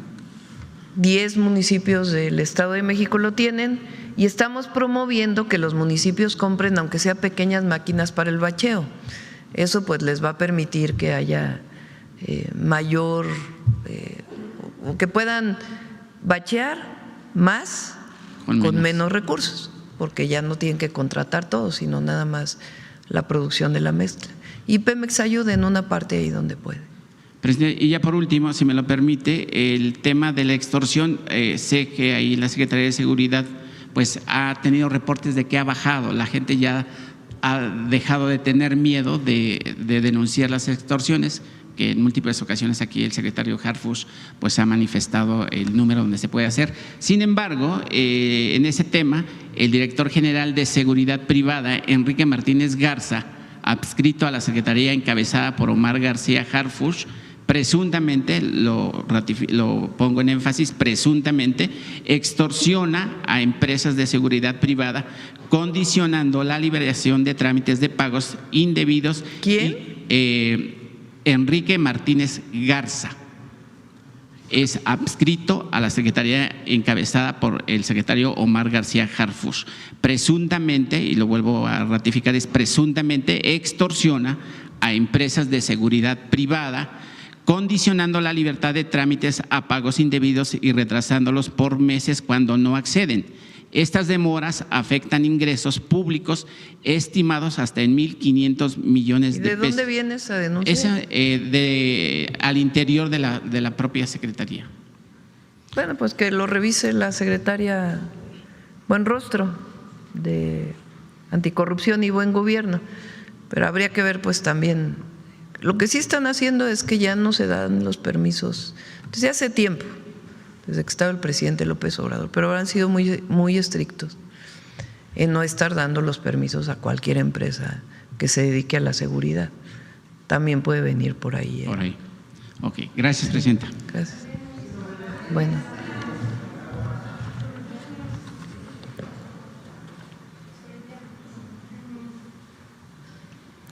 Dice, sí, en efecto, es sobre la planta SFE de Tula. Este año se adjudica y empieza la construcción. Sí. La compañera del mundo animal, que hace mucho rato que no ha preguntado. Ahora sí, cambiando de tema, perdón. Sí. Buenos días, señora presidenta, buenos días a todos los presentes. Seriel Fernández, de Noticias del Movimiento Conciencia y colaboradora del canal de noticias Animales con Derechos, uniendo causas, conectando derechos. Hoy vengo a formularle una sola pregunta y hacer una petición. La pregunta tiene que ver con el Mundial de Fútbol, pero hay que darle contexto. Señora presidenta, el 8 de octubre pasado, el Gobierno del Estado de México anunció la puesta en marcha de un programa que acertadamente va por un equilibrio poblacional de perros y gatos, Estrategia Cera. Rescata, esteriliza, educa, resguarda, retorna y adopta. La Comisión Estatal de Parques Naturales y de la Fauna, organismo bajo la dirección de la doctora Almadiana Tapia Maya, impulsa dicha estrategia. En gira por diversos municipios en esa entidad, ella está convocando a la colectividad a trabajar en equipo, particularmente a protectoras de animales, reconociendo que éstas por décadas y dentro de sus posibilidades han hecho un esfuerzo titánico y compasivo en el mismo sentido. Este esquema, ahora amparado por el Gobierno y llevado a cabo con presupuesto, metodología y supervisión estricta tanto de autoridades como de la propia ciudadanía, optimizará su ética y su eficacia para que cada perro o gato que no haya sido adoptado se integre a un programa de control ético de perros comunitarios y gatos ferales. Este programa educa, genera responsabilidad en la comunidad, refuerza valores, sensibiliza y desarrolla empatía y respeto por el prójimo, lo que coadyuva a reconstituir el tejido social al no normalizar las violencias, sean del tipo que sean. Como hemos venido señalando en reiteradas ocasiones en este espacio de la mañanera, la sobrepoblación de perros y gatos es extremadamente grave. Esta situación es en sí misma una amenaza contra la seguridad, la salud pública y el medio ambiente. pero permítame machacar una y otra vez, señora presidenta, para que nadie se confunda. Solo un pensamiento retrógrado y criminal trata de resolver esta terrible realidad con acciones vergonzosas como lo son las matanzas. Para colmo, tales actos, además de inhumanos, son absolutamente inútiles, pues se sabe que otros animales de estas mismas especies pronto ocuparán el lugar de los exterminados y el ciclo de contaminación, defaunación, insensibilidad y crueldad se repite y escala interminablemente. Históricamente, los cientos de miles de perros y gatos enfermos y atropellados, mendigando comida y compañía sobre el asfalto candente o la implacable lluvia, ha sido el reflejo, sí, el reflejo de cualquier país de decadencia social, económica y moral. En contraste, México en la actualidad camina en el sentido correcto. Señora Presidenta, le informo que ya nos hemos reunido con la secretaria de Gobernación, la señora Rosa Isela Rodríguez, y estamos revisando la posibilidad de definir una política pública a nivel federal de control ético y sostenible de perros y gatos para reducir estas poblaciones.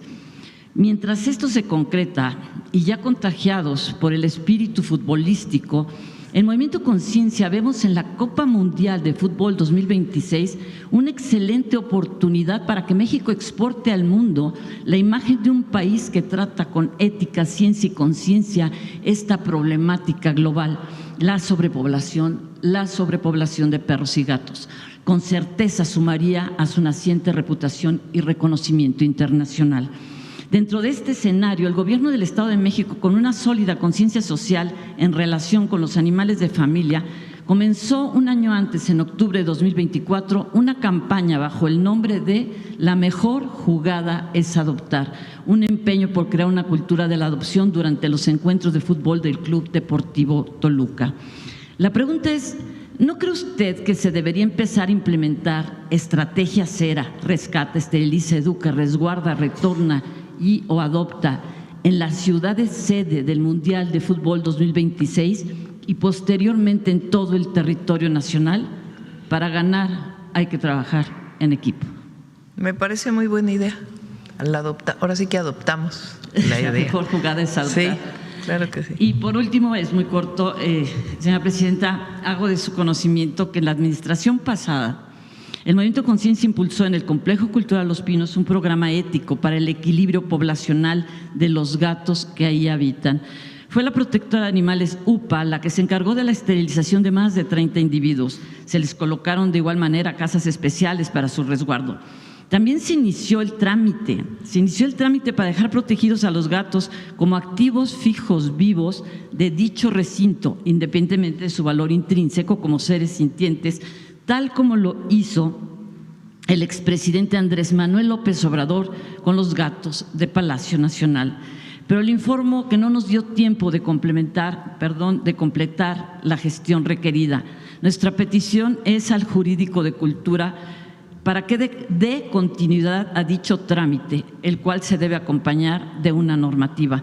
Es urgente el control de las colonias felinas de forma ética y efectiva para el bienestar de las personas, de los gatos y de otros animales que cohabitan en parques, instituciones, espacios públicos y privados de todo el país, pero es fundamental hacerlo con conocimiento, en pilares programáticos, planes educativos y en una sola salud. Aprovecho para decirle, señora presidenta, que también hacemos referencia de esto en la Ley General de Bienestar, Cuidado y Protección Animal que el Movimiento Conciencia le entregó a usted para su consideración y canalización el pasado 28 de abril. Es todo, presidenta. Gracias. Al contrario, muchas gracias. Ahí, a ver, Belmont, a ver si nos ayudas a poner en contacto con el Jurídico de Cultura. Sí. A ver, aquí.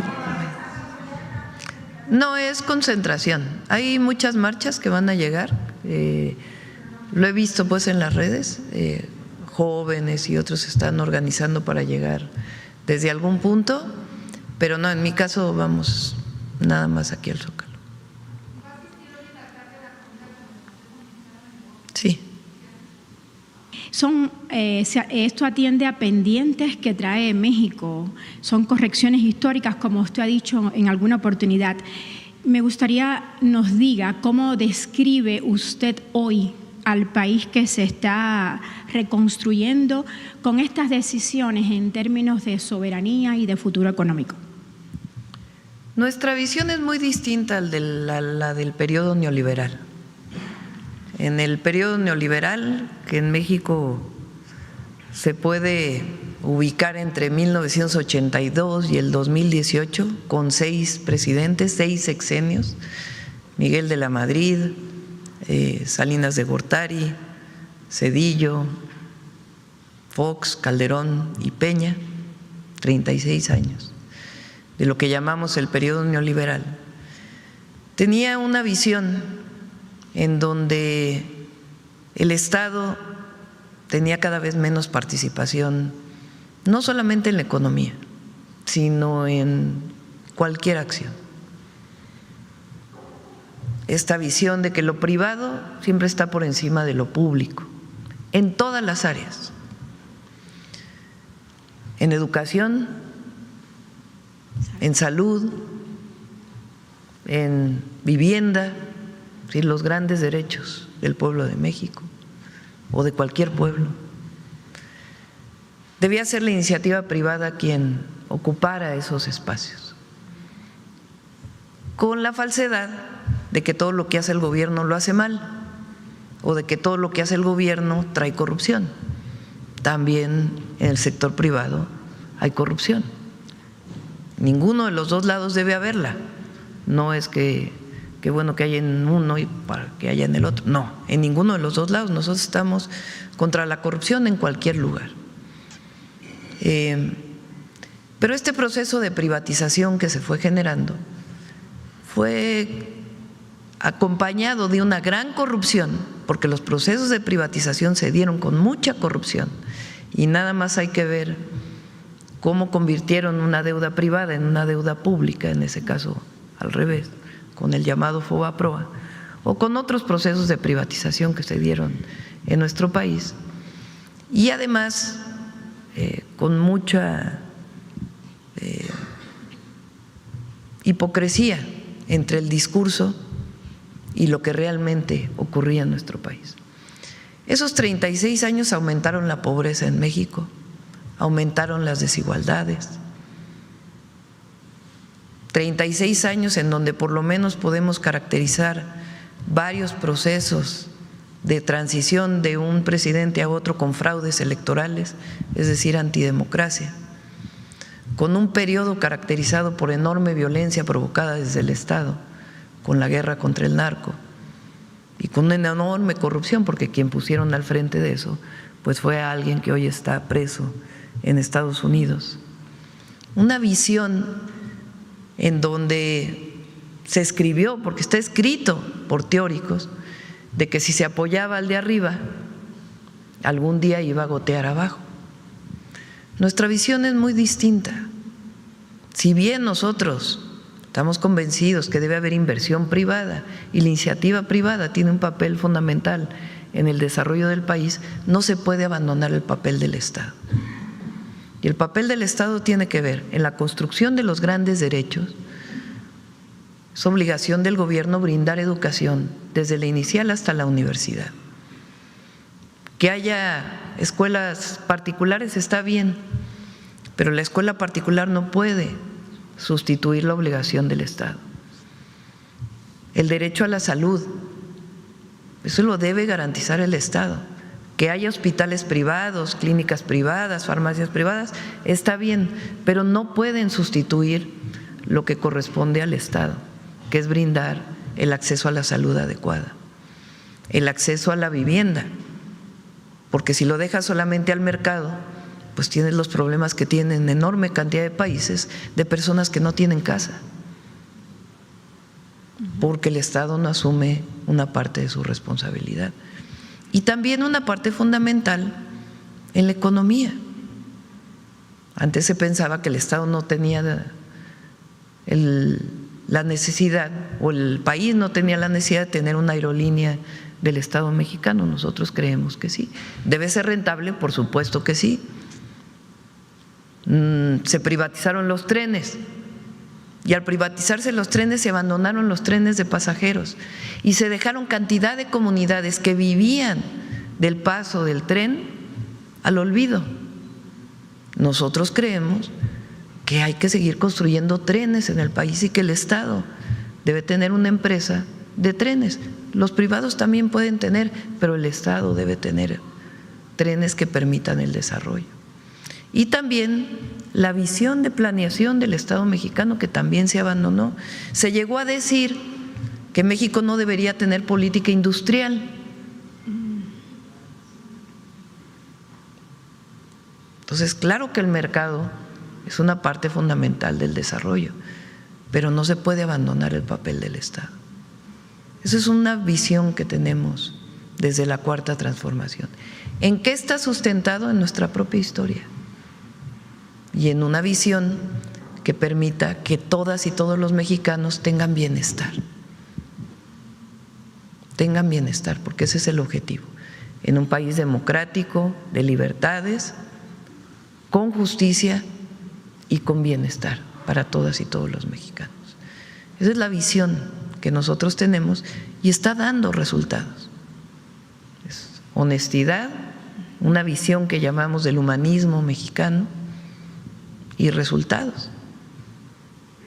Porque no solamente puede haber visión sin resultado.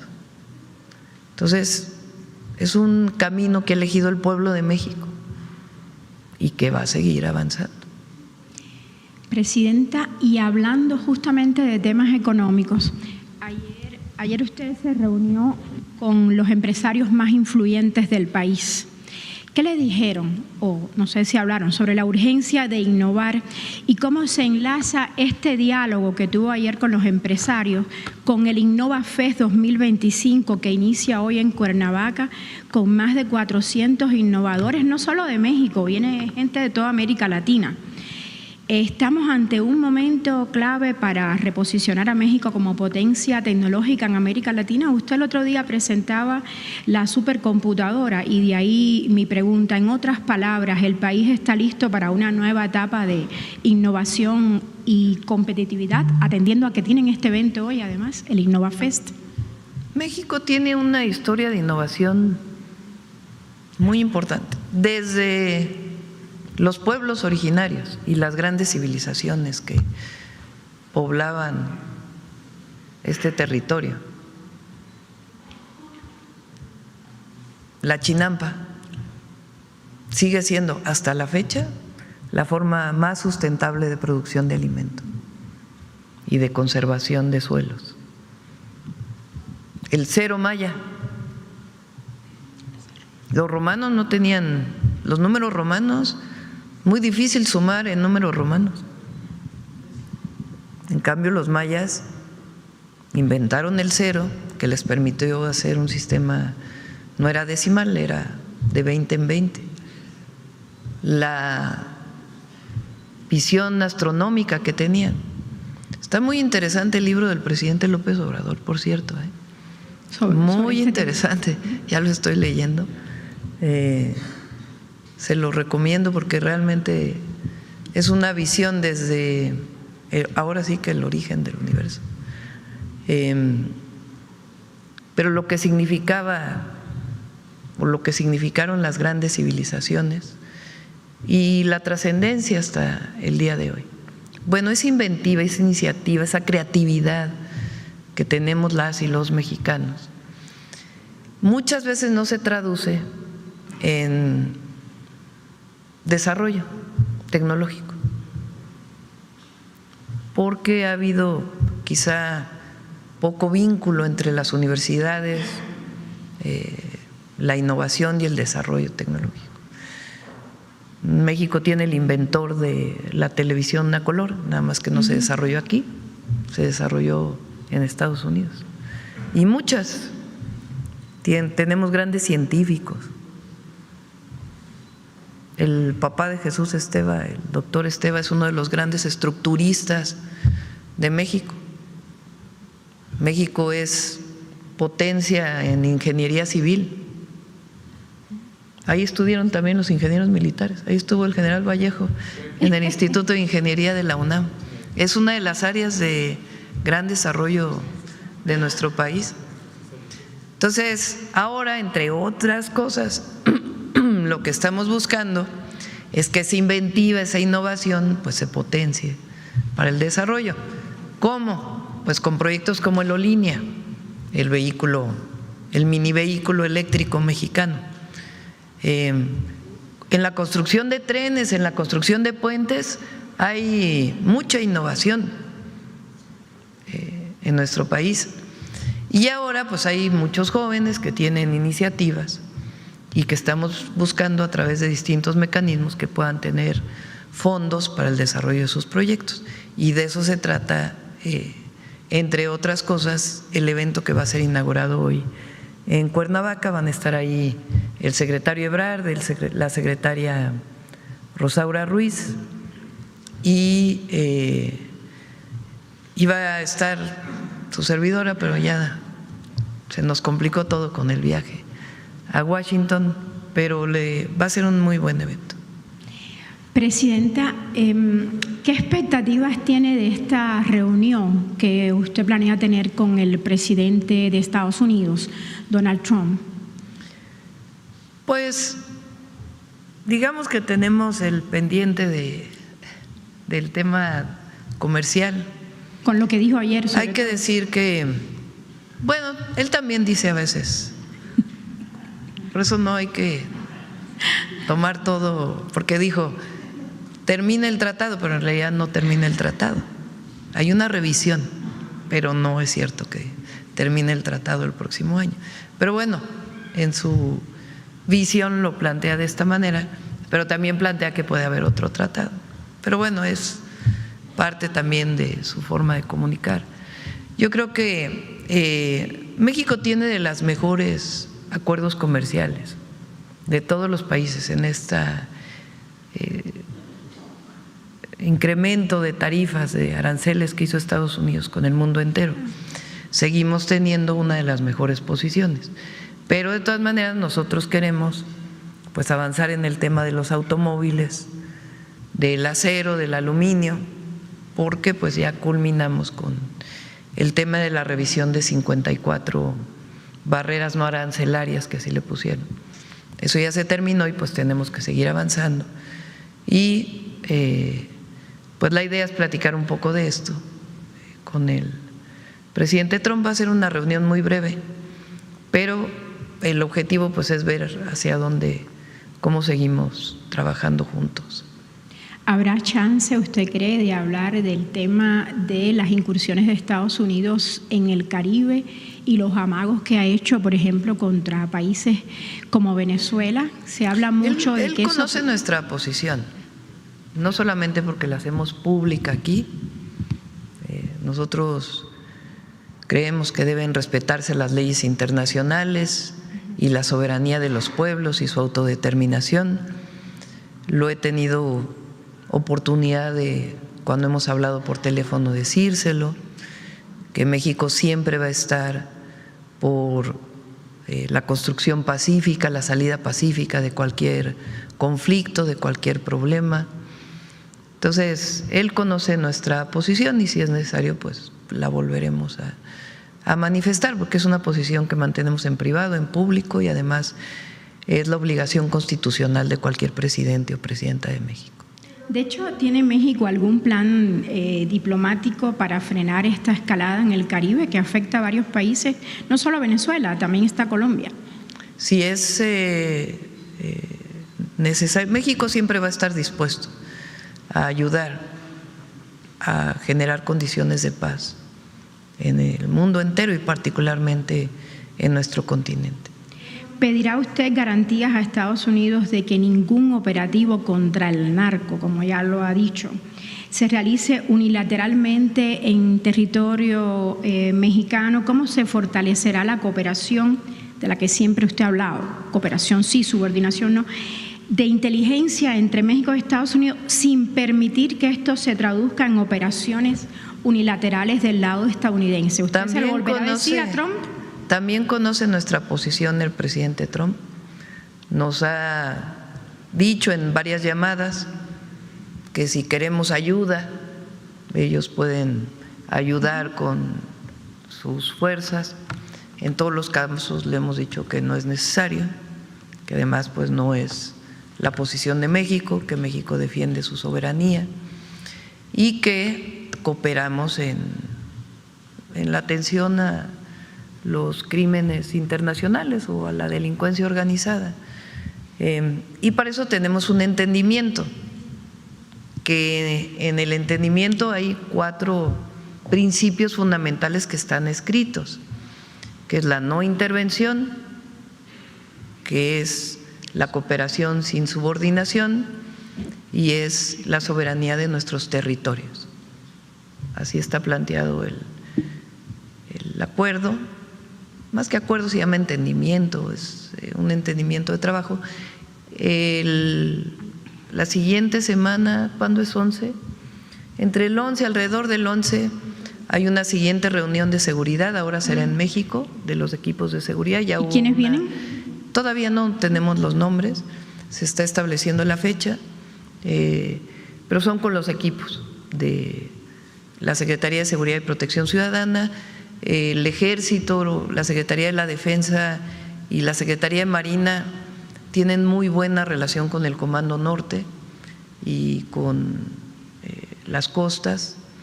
Se llegó a un acuerdo, por ejemplo, de que en todo lo que tiene que ver con, obviamente, nuestro territorio en la mar, pero también en aguas internacionales, interviene Marina, Secretaría de Marina, y que colaboramos en información. Es decir, tenemos un entendimiento y vamos a seguirlo teniendo. No. También del tema del tratado y el tema comercial, ellos estuvieron aquí, se ha seguido avanzando y pues vamos a tocar el tema del avance en los trabajos. Presidente, Estados Unidos ya tiene una base militar en El Salvador. ¿Preocupa a su gobierno un incremento del cerco militar en la región y su impacto en la seguridad continental? Nosotros siempre vamos a pugnar, repito, por la autodeterminación de los pueblos, por la soberanía de cada país, por la decisión de cada pueblo de definir sus gobiernos y por el espacio multilateral como solución de los conflictos. Y siempre México estará dispuesto a ayudar a la construcción de la paz en nuestro continente. Y no estamos de acuerdo pues con injerencismo ni intervencionismo. Eso no solamente es por convicción, sino que está en nuestra Constitución y esa es nuestra posición siempre. Por otro lado, ¿le emociona participar en este torneo de la FIFA? Bueno, no voy a participar en el sorteo, presidente. Jugué fútbol por ahí en la secundaria, todavía recuerdo. En el sorteo, presidenta. En la primaria y secundaria tenía un equipo ahí de fútbol. ¿Sí practicaba fútbol? Sí, hacía ballet, era mi principal actividad física.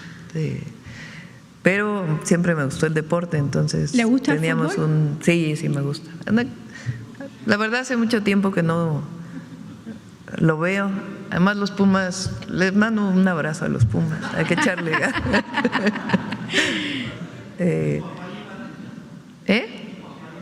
Mi papá le iba al Atlas. ¿Y usted es que mi papá estudió en Guadalajara. Vivió mucho tiempo en Guadalajara, mi familia paterna, mis abuelos y mi padre y sus hermanos, y mi padre estudió en la UDG. Y le iba al Atlas porque mi padre también era un hombre muy consciente socialmente y le gustaba mucho que fuera una cooperativa quien tuviera el equipo. Por aquí anda Carlos, que también le va al Atlas, ¿verdad? ¿O no vino hoy?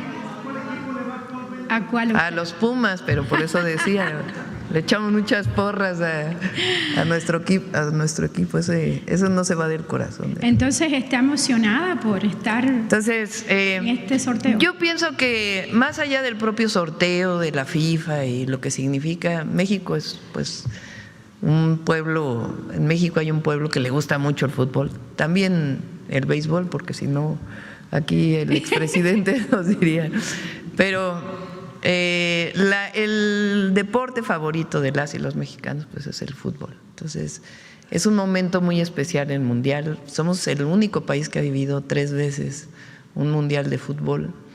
Y además queremos que sea un Mundial social. Vamos a construir canchas, a mejorarlas y a generar torneos, mundialitos, y queremos que se quede un esquema de preparación en estas canchas que le llamamos, bueno, en los Pumas le llaman la cantera, ¿no? Que es de donde surgen los jugadores.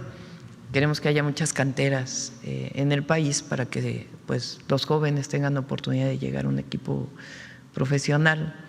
Pero creo que es un buen momento para estar los 3 países y sus representantes, 2 presidentes y un primer ministro, juntos.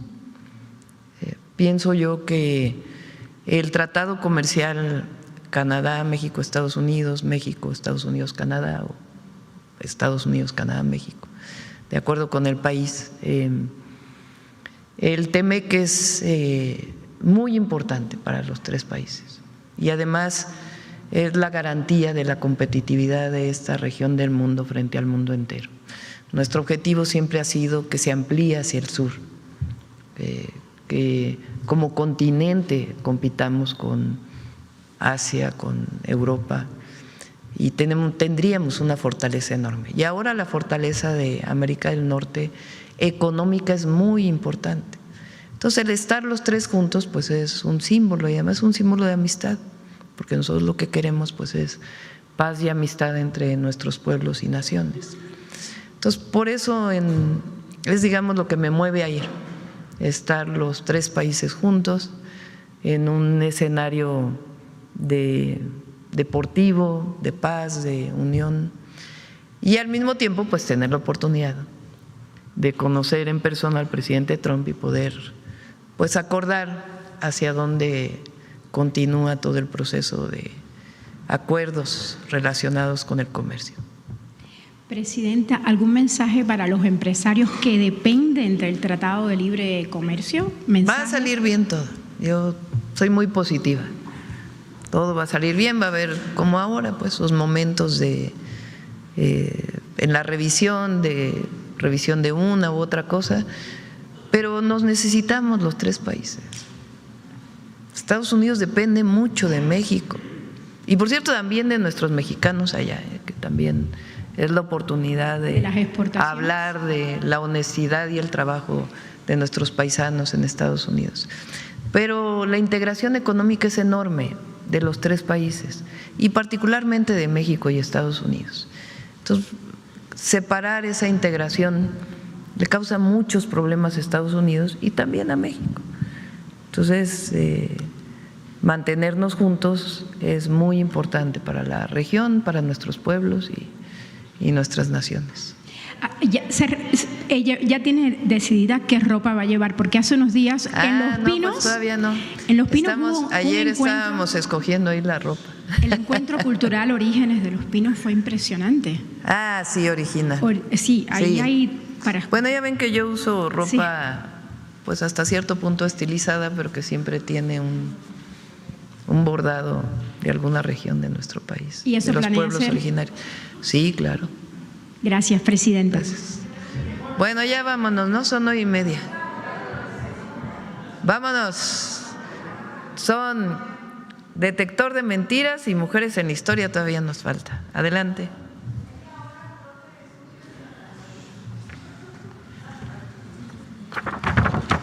Con su permiso, Presidenta, el paquete de reformas en materias de aguas, al igual que otras leyes y reformas propuestas por los gobiernos de la Cuarta Transformación, ha sido blanco de mentiras y tergiversaciones de quienes, como lo mencionó el director de la Conagua, se dedican a difundir falsedades para mantener privilegios. Por otro lado, un medio de comunicación y sus comentaristas replican la mentira de que se eliminaron los fondos para los tratamientos de VIH y cáncer. La repetición no hace verdadera la falsedad. Los medicamentos para el VIH, para el cáncer y otras enfermedades están garantizados por el Gobierno de México. Veamos el video del detector de mentiras de esta semana.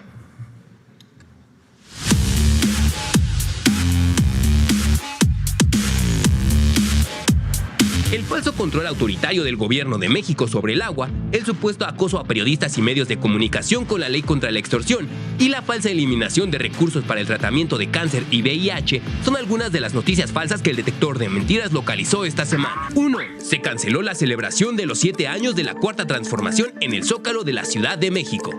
Se cancelará la marcha del 6 de diciembre que tenía convocado Claudia Sheinbaum Pardo como festejo de los 7 años del gobierno de Morena, de la Cuarta Transformación. ¡Mentira! La presidenta Claudia Sheinbaum reiteró el lunes 1 de diciembre la invitación al evento del 6 de diciembre a las 10 horas en el Zócalo de la Ciudad de México para celebrar el 7º aniversario de la Cuarta Transformación. 2. Mentiras sobre la nueva Ley General de Aguas. Entre el 26 de noviembre y el 1 de diciembre, medios impresos, electrónicos y digitales publicaron 64 notas sobre la nueva Ley General de Aguas, de las cuales 4.7% contienen información falsa. En los primeros 6 principales periódicos de circulación nacional, 19 columnas abordaron el tema. 26.5% de ellas contienen falsedades. Con la nueva Ley General de Aguas, el gobierno de México quiere tener acceso al agua como medio de poder y control. Uno de los principales motivos, una de las principales demandas de las protestas es que el gobierno quiere tener el agua, el acceso al agua, como un instrumento de poder y de control. ¡Mentira! La iniciativa plantea que el Estado debe recuperar la rectoría sobre el agua con fines de justicia social, derechos humanos y sustentabilidad, no de dominación política. Busca combatir el acaparamiento y la especulación del agua. Lejos de centralizar el poder de forma absoluta, la iniciativa plantea supuestos técnicos y de emergencia específicos para la acción del Estado y propone mecanismos para involucrar a la sociedad en la gestión del agua. B. Con la nueva Ley General de Aguas, los derechos de agua no podrán heredarse. Si un campesino heredó de su papá o de su abuelo un terreno, abrieron un pozo, lo construyeron para que haya agua, alguien de la 4T se le ocurre de alguna manera decidir que también les van a quitar el agua a los campesinos. ¡Mentira! El artículo 37 bis 1 de la Ley General de Aguas, que establece los procedimientos para la transmisión por herencia bajo la figura de reasignación de volúmenes, permite heredar los derechos de agua. La autoridad deberá emitir un nuevo título a nombre del heredero a través de un trámite administrativo expedito, garantizando que se mantenga el mismo volumen y uso de agua. C. Con la nueva Ley General de Aguas, el gobierno de México va a controlar la acumulación de agua de lluvia. Aguas, porque esta ley prácticamente está ahogando al gobierno federal. Son los productores, como ya mencionamos, y la oposición los que dicen es que el gobierno quiere controlar hasta el agua de lluvia. ¡Mentira! El artículo 82 bis de la Ley General de Aguas establece que el gobierno promoverá la instalación de sistemas de captación de lluvia para las familias y el campo a pequeña escala. Sin embargo, cuando la acumulación de lluvia tenga un fin distinto al doméstico o de subsistencia, para evitar que grandes usuarios afecten el ciclo hidrológico o a terceros, requerirán la autorización de la Autoridad del Agua para su instalación. 3. La nueva ley contra la extorsión frena al periodismo, inhibe la libertad de expresión y permite encarcelar a periodistas por criticar a funcionarios. ¡Mentira! La ley no plantea algún mecanismo legal para perseguir la labor periodística o la crítica política. El artículo 18, fracción séptima, considera como un agravante cuando la extorsión tenga por objeto o resultado obstaculizar, restringir, impedir, anular o menoscabar el ejercicio del derecho a la libertad de expresión. 4. Se eliminaron los fondos para los tratamientos de VIH y cáncer. Oiga, la ley que elimina el porcentaje del Fondo de Salud para gastos catastróficos, ojo, ese fondo fue creado con el Seguro Popular, permitía pagar tratamientos para enfermedades de muy alto costo como el cáncer y el VIH, y ahora pues están aprobando una iniciativa que lo elimina así de un plumazo. ¡Mentira! La iniciativa de reforma a la Ley General de Salud flexibiliza la asignación automática de recursos para el tratamiento de cáncer y VIH. A través de la modificación al artículo 77 de la ley, se busca eliminar los porcentajes rígidos de distribución de este Fondo de Salud para el Bienestar. De esta manera, el Comité Técnico del Fideicomiso determinará de manera colegiada la proporción en que se distribuirán los recursos para enfermedades que provocan gastos catastróficos como la atención integral del cáncer y VIH.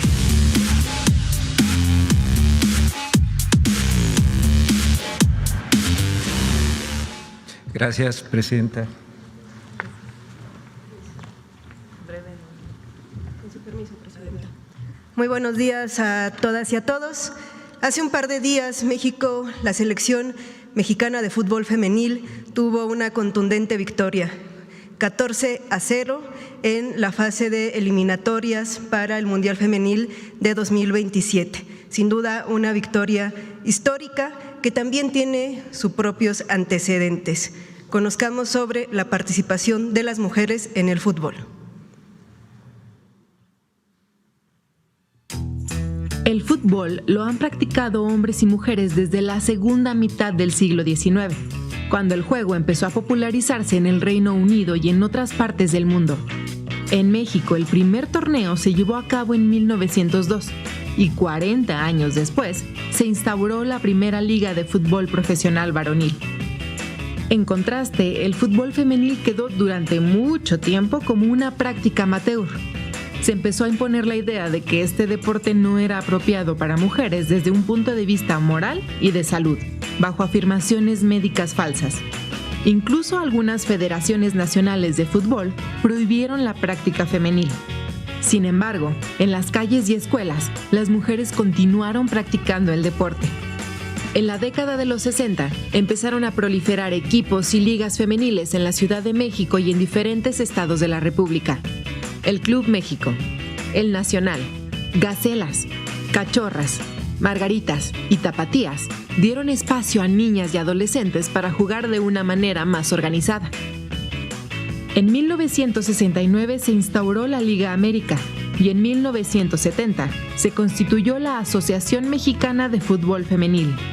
De ese impulso salió el equipo nacional que representaría ese mismo año a México en el primer Mundial Femenil de la historia, organizado en Italia. Las mexicanas tuvieron, sin embargo, dificultades para encontrar un lugar donde entrenar antes del Mundial. Sufrieron para conseguir uniformes y para reunir el dinero de los vuelos. Sin reconocimiento oficial, las jugadoras partieron a Europa, donde obtuvieron el tercer lugar al derrotar a Austria e Inglaterra. Destacó especialmente la actuación de Alicia Vargas, quien fue apodada por la prensa italiana como la Pelé mexicana. Un año después, en 1971, México fue la sede del segundo Mundial Femenil. En el torneo participaron jugadoras de Argentina, Inglaterra, Francia, Italia y Dinamarca. Los partidos se realizaron en Guadalajara y la Ciudad de México. Los Juegos de las Mexicanas, incluyendo semifinal y final, registraron cerca de 90,000 espectadores en el Estadio Azteca y fueron un éxito desde el punto de vista comercial. El éxito del torneo contrastaba con la situación de las jugadoras, quienes jugaban y grababan comerciales sin cobrar, a pesar de que tenían que cubrir los gastos de su preparación y equipo, y en varios casos habían tenido que pausar sus estudios o trabajo. Ante esa injusticia, las jugadoras mexicanas exigieron una compensación e incluso contemplaron no presentarse a la final contra Dinamarca. Así, Guadalupe Tovar declaró ante la prensa que el comité organizador ha ganado miles de pesos con este campeonato y a nosotras no se nos ha estimulado en nada. A pesar de que la cuestión salarial no fue resuelta, tanto personas particulares como empresas ofrecieron premios para las futbolistas mexicanas, que reflejaron estereotipos de los roles de género de la época. De 100 a 500 pesos por gol, una recámara, libros de cocina, bolsos de mano, portafolios, cámaras fotográficas y viajes. El fútbol femenil enfrentó además la crítica de una parte de la prensa deportiva, centrada en la técnica y la preparación física de las jugadoras. Asimismo, otras publicaciones prefirieron sexualizar los cuerpos de las futbolistas en vez de destacar su faceta deportiva.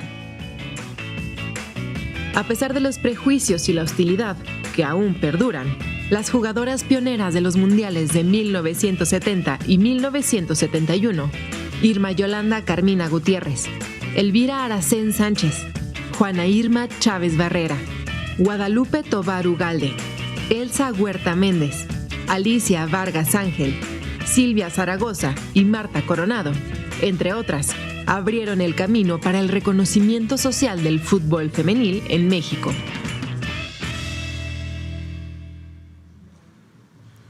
¿Conocían estos mundiales?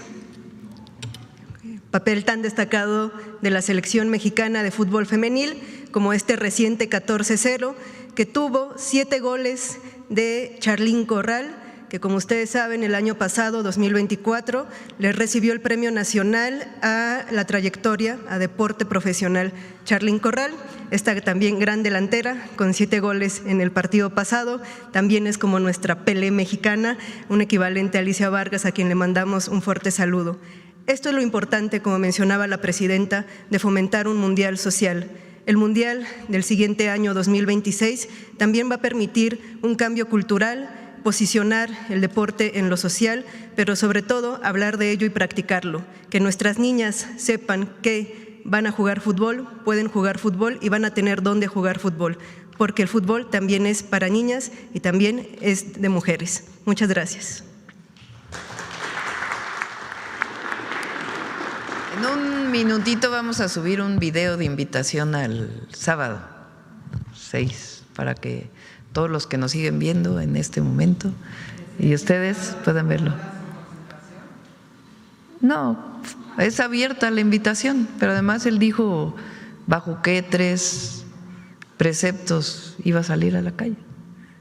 Y no, pues no, ni hay golpe de Estado, está en la defensa de nuestra soberanía, no está en riesgo, y democracia.